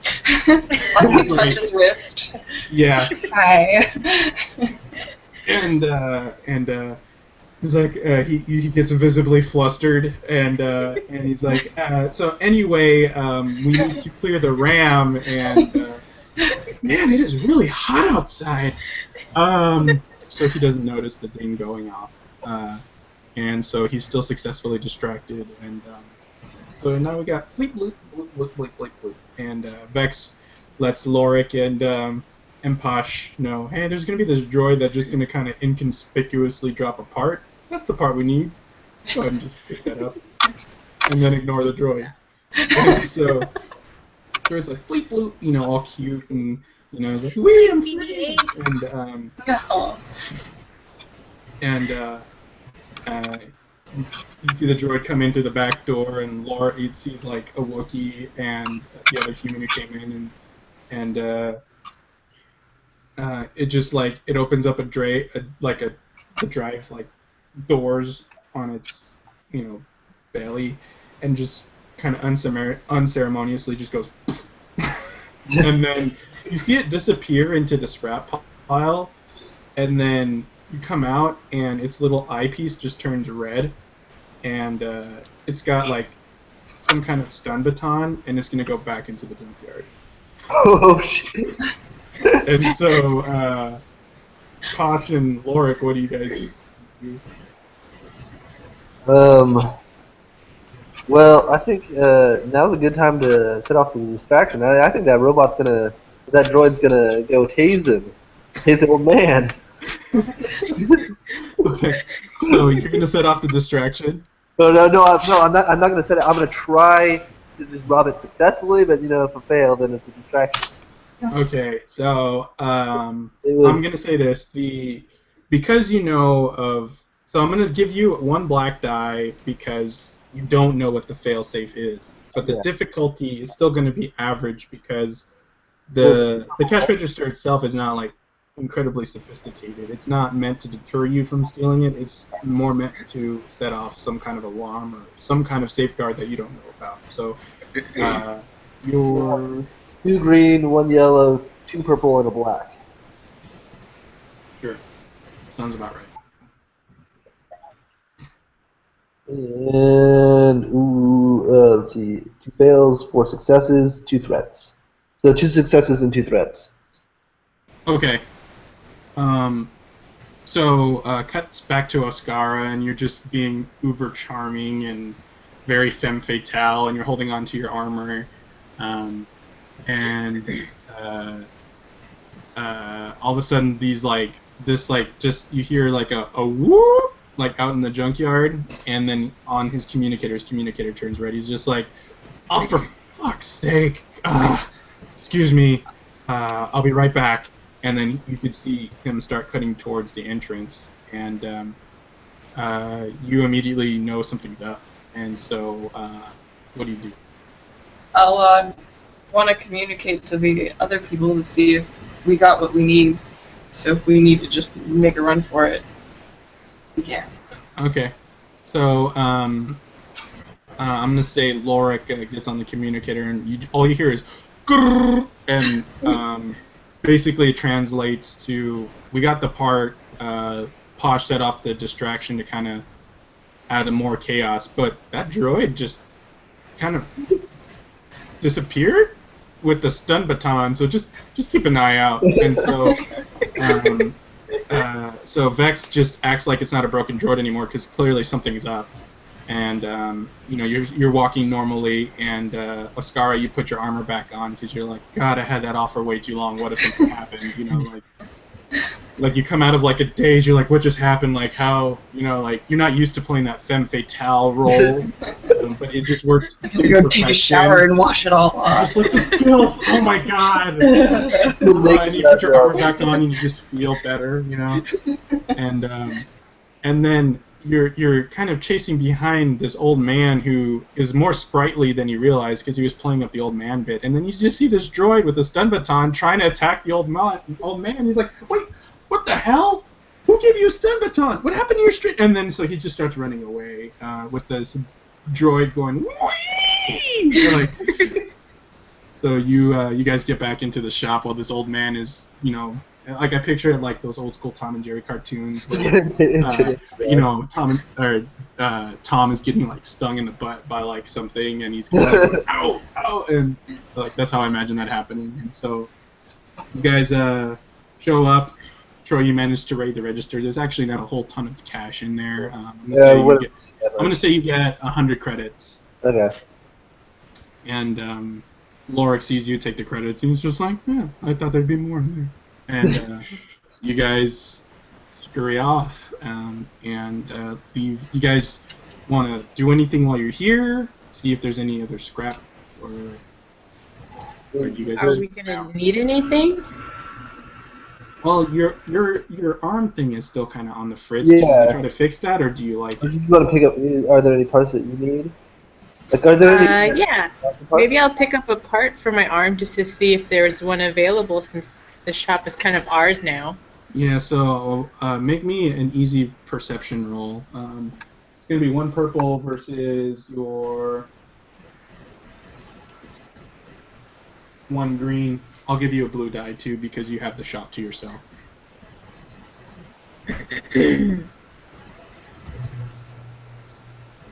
Oh, it's not. Hold on, let me refresh.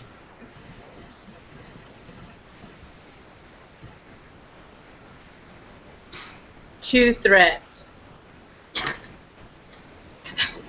You don't find any parts that you don't find any parts that you need.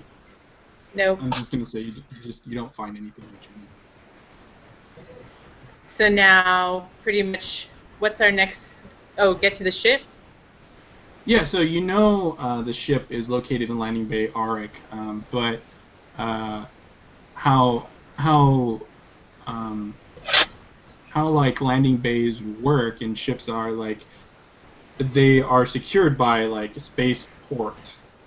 Like there's like locks, landing bay docks, landing bay locks on the ship. So I mean, it just wouldn't make sense if you just parked it and someone could just walk in and take it. Like, there's security measures, so you know generally where the ship's going to be, but there's some kind of computer electronic lock that is tied to the system that would keep the ship from taking off. So, let's see. You have the part, and now you know you need to get to the spaceport control facility. So that's your next stop. If you pull up the map, it's just north of where you are. You got to cut. You can cut through some buildings, or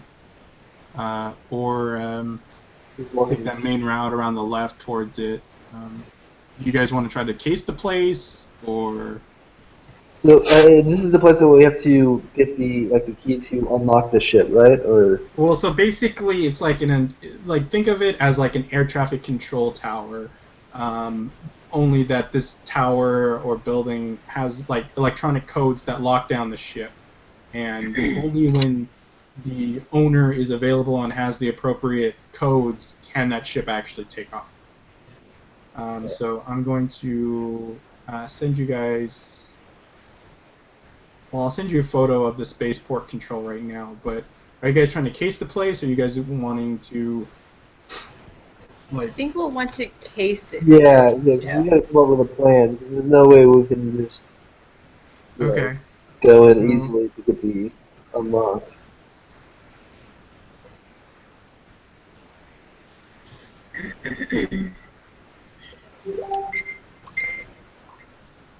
So I just uploaded the photo. Hopefully it gets attached.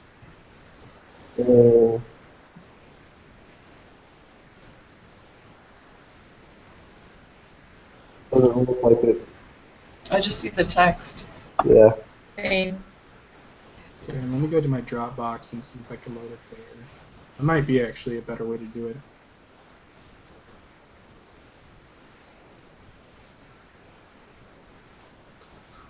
Dang, our reunion page is blowing up with notifications. I know. I didn't even know that was yesterday. I know, I forgot. Hey, didn't you do your little Pokemon pub crawl? Yeah, but we were so tired by the time we got there. All we did was eat pizza, drink beer, and pass out. Did you at least set up a lure? I don't even have the app. All I wanted to do was drink, but I was too tired to drink. Nicole caught like 3 of them though. Ah. I was at the beach yesterday and I was catching. So, do you guys have the link to that folder that I sent you? The Yeah. Dropbox link?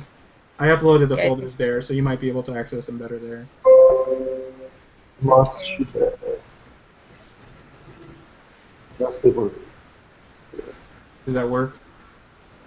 It's probably gonna take a while to load for me. Yeah, I got it.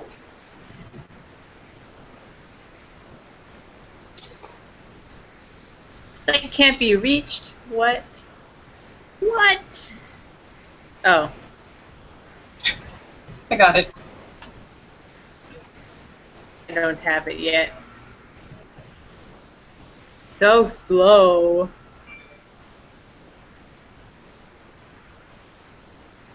Wait, where did it go? Okay, I think I got it. Spaceport control. Yeah. So you guys are. Let's see, how does this work? So we need to what? Take over the main control room? So you need to get to the main control room to actually release the ship from the spaceport's locks. On your way over, I want someone to make me a perception check. This can be a group perception check, so whoever has the best perception can make this roll. Okay. I have, I think, only one. I have 1 yellow, 1 green. Yeah, I only have one green. Sure. That was 3 green? Yeah, 3 green. No perception, Troy. Troy's got 1 yellow and 2 green. 2 successes and 1 advantage. What did you roll it against? I didn't tell you the difficulty. Oh, sorry. Yeah, what do I have to roll it against? So you're going to roll that against 2 purple. Okay.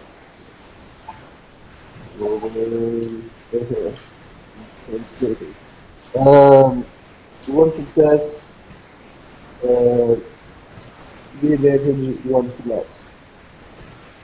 1 threat, how many advantages? 3, And 1 success? yes. Okay, so your threat, one of your advantages cancels out a threat. Okay.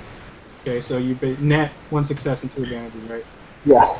So as you guys are cutting towards the main spaceport control, you guys start to see a lot of Gomorian thugs just kind of combing the area trying to find where you guys are. As you guys left the junkyard, as like people are, you know, the old man is like running around his junkyard trying to get away from this crazy ass droid. You guys make a cool exit, dip into some shops right across from where the spaceport control is, and you see a patrol of Gomorrans. So you guys, like Scooby-Doo style, like hide in a stall, and Lorik, this big ass Wookiee, like peeks around the corner and he's like at the bottom, and for some reason, and then there's Posh, and then Askara, and then like a droid head, kind of like you don't even see Vex 41's head, you just see the little arm just go. And you guys notice the patrol go on, wait for them to pass, and you guys get to the spaceport control, and you start casing, and you look outside, and there's this big main entrance. It's not really, it's kind of like a rundown building. You kind of get, the front entrance is very obvious. There's 2 there's two security droids out front. They're standing at attention. Clearly, someone who is not authorized is not going to do it. But as you kind of move across the other shops, acting like you are, shopping, you come across the side. If you look at the main map, there's a little building there. I'm gonna call that like an antique shop. You notice there's actually like a side entrance that I'm gonna call that like an entrance that the actual staff goes into without having to go through the front. And so if you look at the spaceport control map, that side entrance at the top right, there isn't a droid there, but I'm going to say there's like a computer, like one of those proxy card panels that allows only staff to get in. So you don't immediately see any security around the area. So you have one of two ways of getting into. You can go to that side entrance and see if you can slice that door, or you can try your luck with talking to the droids at the front. I think I want to try the side entrance and see if I can Slice hack that. it. Yeah. Okay. All right. So,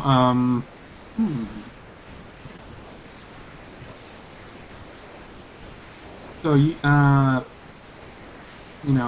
Lorik, Posh, and Ascara are posting up, trying to look as inconspicuous as they can at one of these antique shops. And Lorik grabs like doilies and is looking at it like not even knowing what the hell they are. That's what he holding, like knitted doilies, and he's just kind of like. and Posh is, what is Posh doing? Is he talking to the shopkeeper? Or what is he doing? Put on sunglasses. Of course he is. So he's looking at. Yes, look cool. He's looking at like aviator glasses and Yeah. trying them on. Definitely feeling himself in the mirror. Like he's looking at the mirror and he's like. And Ascara, what are you doing? Just nonchalantly looking at fabrics, but it's one of those things where you're just like touching everything, but not really paying attention to what you're touching. So the way it is like you're hyper vigilant, like you saw the patrol, and so clearly your attention is focusing on making sure you guys are still like in the clear, but in the meantime you're like doing this weird touching thing on some fabric, like a cat would, like on a scratching post, but you're not scratching, you're just kind of like. And shopkeeper's just like, but not really want to mess with you because you're wearing this big ass set of armor. And Vex goes and just kind of over the comms is just like, I'm going to try to hack that door. Just be ready in case something happens. So Vex 41, you saunter over to the door, and you're going to make me a average computers check. So that is 2 purples. And you're going to basically kind of try to spoof the door into thinking you have the proper access codes. Okay, so 2 purples, was that 4 greens? Yeah. I believe you have 4 greens and 2 purples. Yeah. Yes. Okay. I have 3 successes and 1 advantage. Okay. So, you walk up to the door and you're just like... Easy. And you just literally touch the door and it just opens. It's almost like you make it look as if it's unlocked, but clearly you just had the proper codes. And the door opens and you walk in and it appears to be like a break room, and no one's immediately in there. So what do you do? So then I will signal the others to come over since it's clear. So. Or do I have to do a perception check? No, I'm gonna say you make it into the room and clearly see that it's empty. So you voice over the comms or text over the. How do you communicate? Do you actually talk to them, or do you send like a text message, or are you using like? I feel like I would send emojis. Duh. So like clear emoji. So you put the OK finger emoji and then like an arrow pointing like towards where the door would be. But it's like totally ambiguous on which way these fingers are pointing because all these guys are like in different directions. But you just And then I'll do a running emoji to get them to go there quicker. so Followed by the smiling poopy emoji, because why not? and so like in like true Scooby-Doo fashion, like you guys are just like hurriedly like right behind each other, it's like scurrying over to the side entrance, and camera pans out and you just see like people going like this, like running towards the side entrance, and you guys get it without incident. And You got an advantage, right? You should find like a so she has an advantage. We're just gonna leave it at that for right now. I'll let you use it in just a moment. So you guys make it into that side entrance, into that break room. It's clearly the middle of the day, so it's not really lunch. There's no reason for anyone to be in the break room right now because it's like the middle of the day and they're on the job. Granted, it's a small town, so like it's not like there's a whole bunch of ships coming in, but there's you get 2 security droids, and then you got some people who this is their job, and so like they take that, it's their 9 to 5. They're at work, they're making sure like they're trying to see the status of the repair and the refueling kit on the ship, and then the other one is, trying to make room for incoming ships for Timo's palace, and then there's go ahead and I'm gonna say. Posh, make me a perception check. It's going to be 2 difficulty. The 2 purples? 2 purples, and then your perception roll. And, oh shit. 1 advantage. Just the advantage? Yeah, just the advantage. Okay. So, between you and Vex's perception, or advantages, you guys know that there should be some kind of officer around that actually runs this spaceport control room, but you don't immediately see him or her, as it were. So, what do you do? Ooh.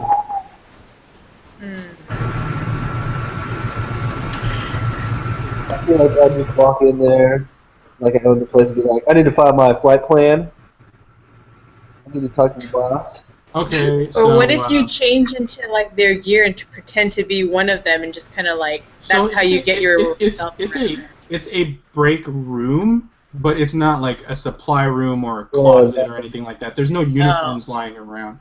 It's not like it's an Imperial control room, so there's no, like, uniforms. These are just people who work there, so, like, their regular day clothes is what they wear. Space jumpers or, everyone on Tatooine seems to have some kind of duster or something like that, so they're just plain clothes. So it's you see in the break room you just see like a Union poster, someone trying to get the Union on board on planet, and then you see stapled over that, the hut doesn't approve of Union activity. And, you see like half a pot of coffee that's gone cold, and some like data pads on the table that have like newspaper type stuff on it. So I mean, clearly it's just a break room. Mm-hmm. And so like there's nothing to hide into. So could I just walk in and? So you just want to walk in and you're like, I need to file my flight plan. Yeah. Is that what you want to do? Yeah. So I'm gonna go ahead and say you're familiar with this control room. You pilot for Timo all the time. So yeah, there's plenty of reason why you'd be able to just walk in and maybe the people who are working at the control desk didn't they're not gonna immediately find you threatening because like you're a pilot, so you can do that sort of thing. So you're just gonna go to the nearest guy and the nearest person and try to talk to him. Yeah. See if you can get a lay of the land. Okay. Posh, what's up, man? Hey, dude, it's been a while. I know. I heard you got grounded. Yeah, well, I had a slight incident with Timo's last vehicle, but we worked it out. Like always. It happens. Yeah, it seems to happen a lot more with you, man. Am I right? Right? Hey, I'll keep you busy, right? Yeah. Yeah, I understand keeping busy, man. How'd that last job go? I mean, clearly you got grounded, but you see any it was successful. It got done. Just wasn't the best outcome. Dude, you know what I'm asking you about. You see any prime space tail out there, huh? Hey, Hey, a pilot's life. Just get around. Which we looking at before, right? Yeah. Like clearly, this is a guy who he's never been off Tatooine. So I'm gonna say that Posh is giving him total bogus stories, but this guy just Yes. buys it up. He's just like, oh man, did you see any Trandoshan women? Weird, they're hot, and Trandoshans are like lizard. You So, lizard. you're like, oh yeah, man, those Trandoshan babes. Oh, you have no idea, and you just go like this, And he's like, oh man, I want to score a Trandoshan babe so bad. He's like, anyway, man, where you flying to? What are you flying? Yeah, fill out your flight plan. I need to know what you're flying. Yeah, so I'm gonna be what is it? The Crate Fang. Yeah. I'm gonna be co-piloting the Crate Fang. I did get into some trouble, so I'm gonna be learning to co-pilot. Some safety and better, better Oh, judgment. so you got the safety talk from Timo, huh? Yeah. Yeah. All right. Well, I mean, I'm glad he didn't feed you to a Rancor or something. So, all right. I just, Trex is cool with that, Yeah. So I'm gonna need you to make me a deception roll. Okay. It's gonna be 2 purple, but you get a blue die because clearly you've dealt with this guy before. I'm gonna call him Bob. And then my deception is what? 3. Bob. My deception is deceit. So one of these. 1 yellow and 2 green. 1 yellow, 2 green. Okay. So you get 2 purple, your dies, and then 1 blue. Okay, here we go. Shit. Oh, I didn't fail. We got 2 failures and 1 advantage. So Bob's just like, man, I didn't know. I'm pretty sure. Is this that? Hey, Jill, Crate Fang, no go, right? It's grounded. Yeah, dude. Hey, Posh, I really want to let you on board, but my boss is kind of a ball buster. Oh, go, man. I'm told until further notice. I'm not the first. I know it's grounded. Is it buffering? Okay. I know it's grounded, but I got the part to fix it. I had to pay for this shit myself. Part of my recompense with the hut. Buddy, if it was just between me and you, I'd be all grounded, but this has got officer's clearance on it, man. I gotta talk to the boss, Okay. I mean, it is what it is, right? If everything's legit, you got nothing to worry about, man. We're still cool. That's all good. Alright, man. Okay, so he just, he hits a button, and you hear a female voice come from the exit. What is it, Bob? Boss, Posh is here. He says he's got flight plan for the Crate Fang. But you told me, yeah, I know what I told you, Bob. I'll come on out. I didn't think Trex traveled with anyone, but the damn hut's got crazy ways of making people pay penance. So I'll be right out. And so let's see. What is she? Okay, so Overseer Bryn comes out. She's a human female, looks to be middle-aged, maybe you eyeball around 40, maybe in her 40s. She's got short-cut hair,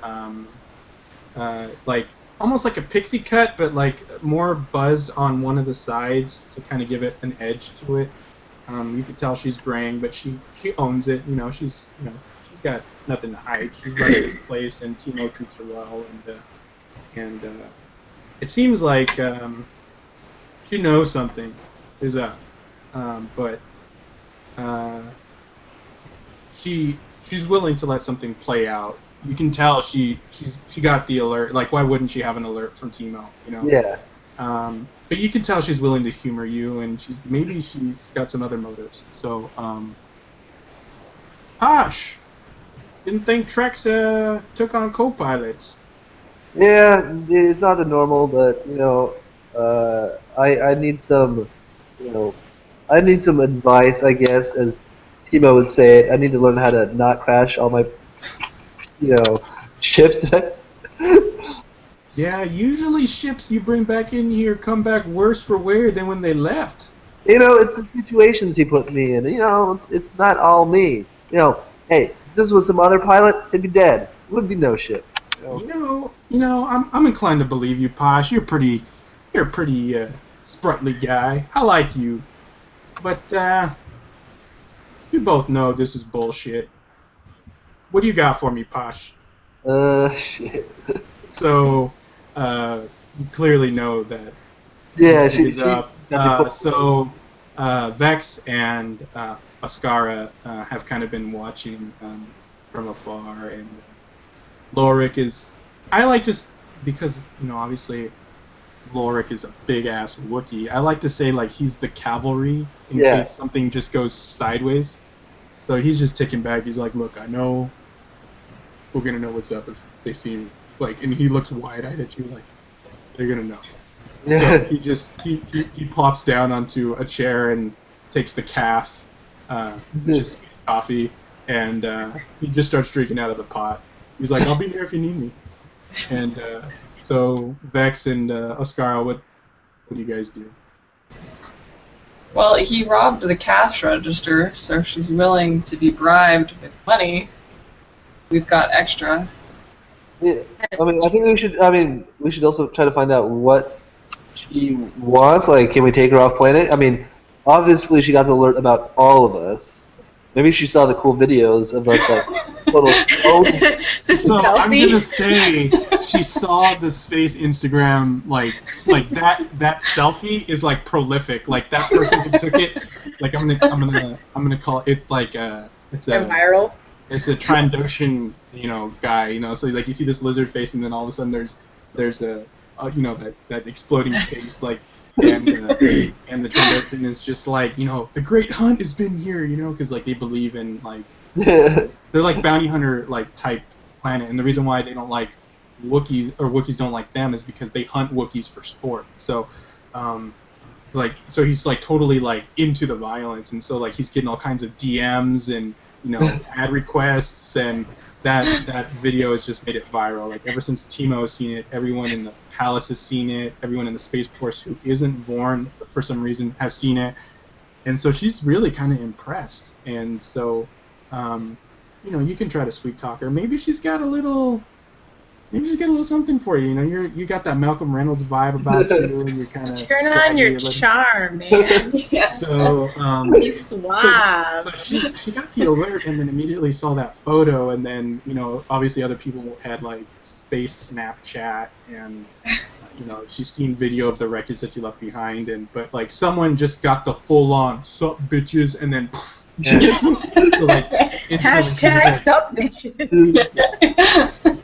So what's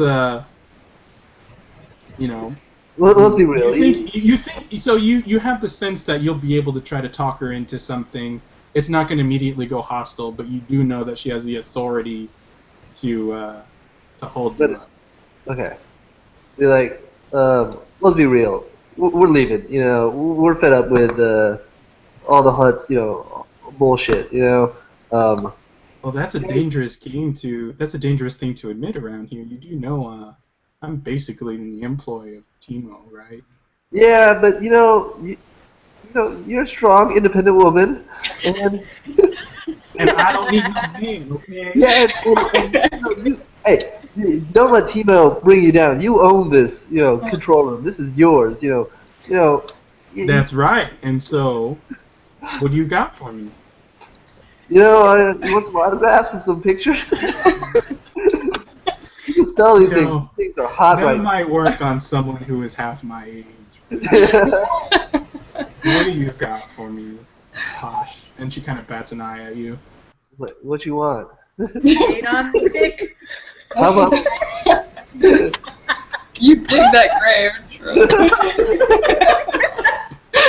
Cougar Town.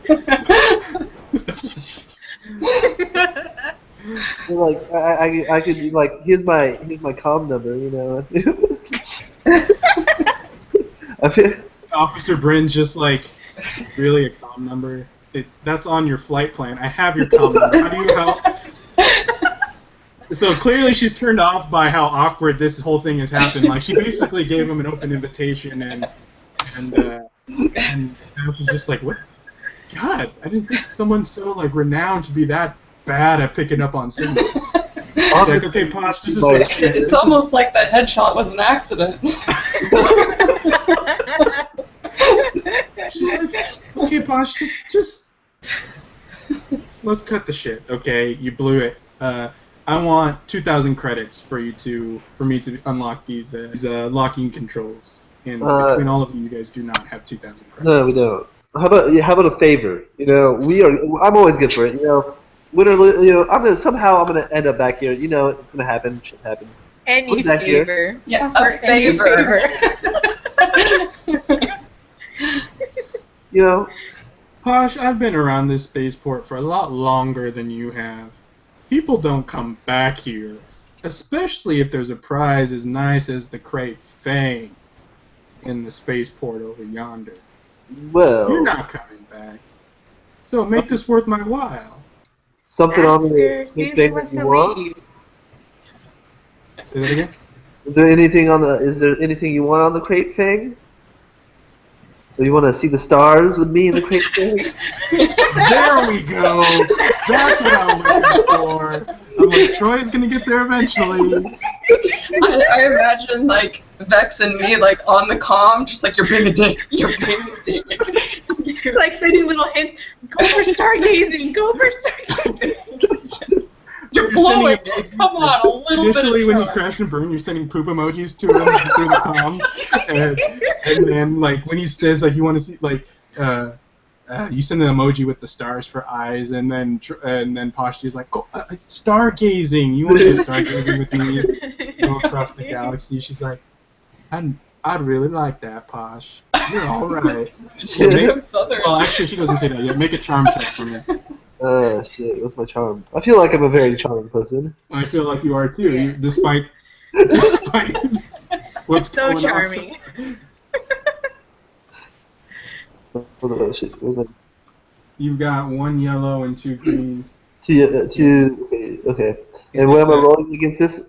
2 purple, but you get a blue die because clearly she doesn't want to be on this rock anymore. Yeah. Here we go. Moment of truth. Oh shit! 5 successes. Holy shit! We are done. She's like, all right, Apparently Posh. that I was will great. show you the world. Oh, you. Do her a favor and don't serenade her. She starts singing and like it's god awful. Just like, going on 75. Trax has got it going on. I'm sorry. No, I'm sorry. So you succeeded on your charm check. She's like, yeah, I think it's about high time that I got myself off this planet. Timo pays well, but not well enough to stick on this fucking desert of a planet. So I'm gonna unlock those controls for you.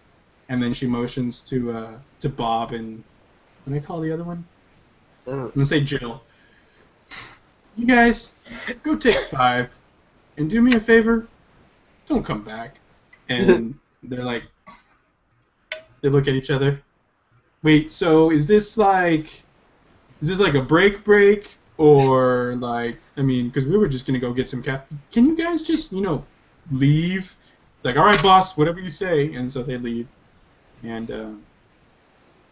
let me see. You didn't have any disadvantages on that, right? Nope. So they just leave, and Officer Bryn goes up and Overseer Bryn goes up and puts in her key, like her data pad, and unlocks the docking controls. And she's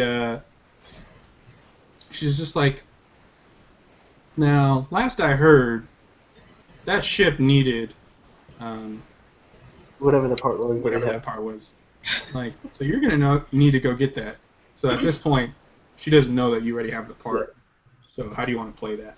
Do you I'll be really like- want to take her? Yeah, it could. I mean, we could always use somebody else in our party. Okay. You're like, look, girl, I already know what we need, and then I bring out, like, Wapa. Whip it out. Excuse me while I whip this out. And it's the part, and then she's just like, I'm not quite sure if you planned that or not, but that worked really well. I just don't know He's if you're very just lucky suave. or if you're just that good, but I'm sure I'm gonna find out. It's like, so let's get to it. And then so you guys both start making your way to the break room, and then Vex and Ascar are just like, God, really? This is what's happening? This is how we're getting off this fucking planet? And Overseer Bryn's just like, oh, well, you got the full complement here. You guys are the most wanted people on Mosh Hutta. And you're like, yeah, we know. All right. Well aware. So we totally bypassed a whole portion of this. oh yeah. Yes. So I am going to say, what time is it? 7. I'm going to say that's a good stopping point. End of the episode. Okay. End of episode. So Yay! I will send you. So to this point, you guys have done pretty well. Only one of you has taken damage. It was very minor. Yeah. That was Troy. Other than that, this has been very non-violent, which has been pretty fun. I think I'm getting the hang of it. Kind of interesting. It was a lot of fun. So next week we can try to pick up where we left off, and I'll send you. So at this point, you guys have gained some experience, so you guys will level up, and so I'll send you the second set of your guys' character sheets with the updated stats. Okay. And Woo. so you guys are getting the hang of it, yeah? Yeah. I Kinda think deviated so. from the book a little bit as things came up, but you guys have done really well so far. So. This is kind of cool because I've never played anything like this, so I didn't even know what to expect. But I kind of like it. Yeah. So the best part about it, right now, you guys. Luckily, the characters you kind of made your own with the pre-made characters. When you get really invested is when you make your own character. You get to choose the race, the class, what they're good at. Backstories. You get to choose what their backstory is, so you can actually live that character, and that's what makes these games a lot of fun. For me, I've done that a few times, so I've always wanted to run a campaign because telling stories is fun, and this kind of gives me guidelines to follow, so I don't have to do it all on my own, but at the same time, it gives you guys the opportunity to do things the way you want to do it. Mm-hmm. Yeah. I like it. So we'll pick up where we left off next week.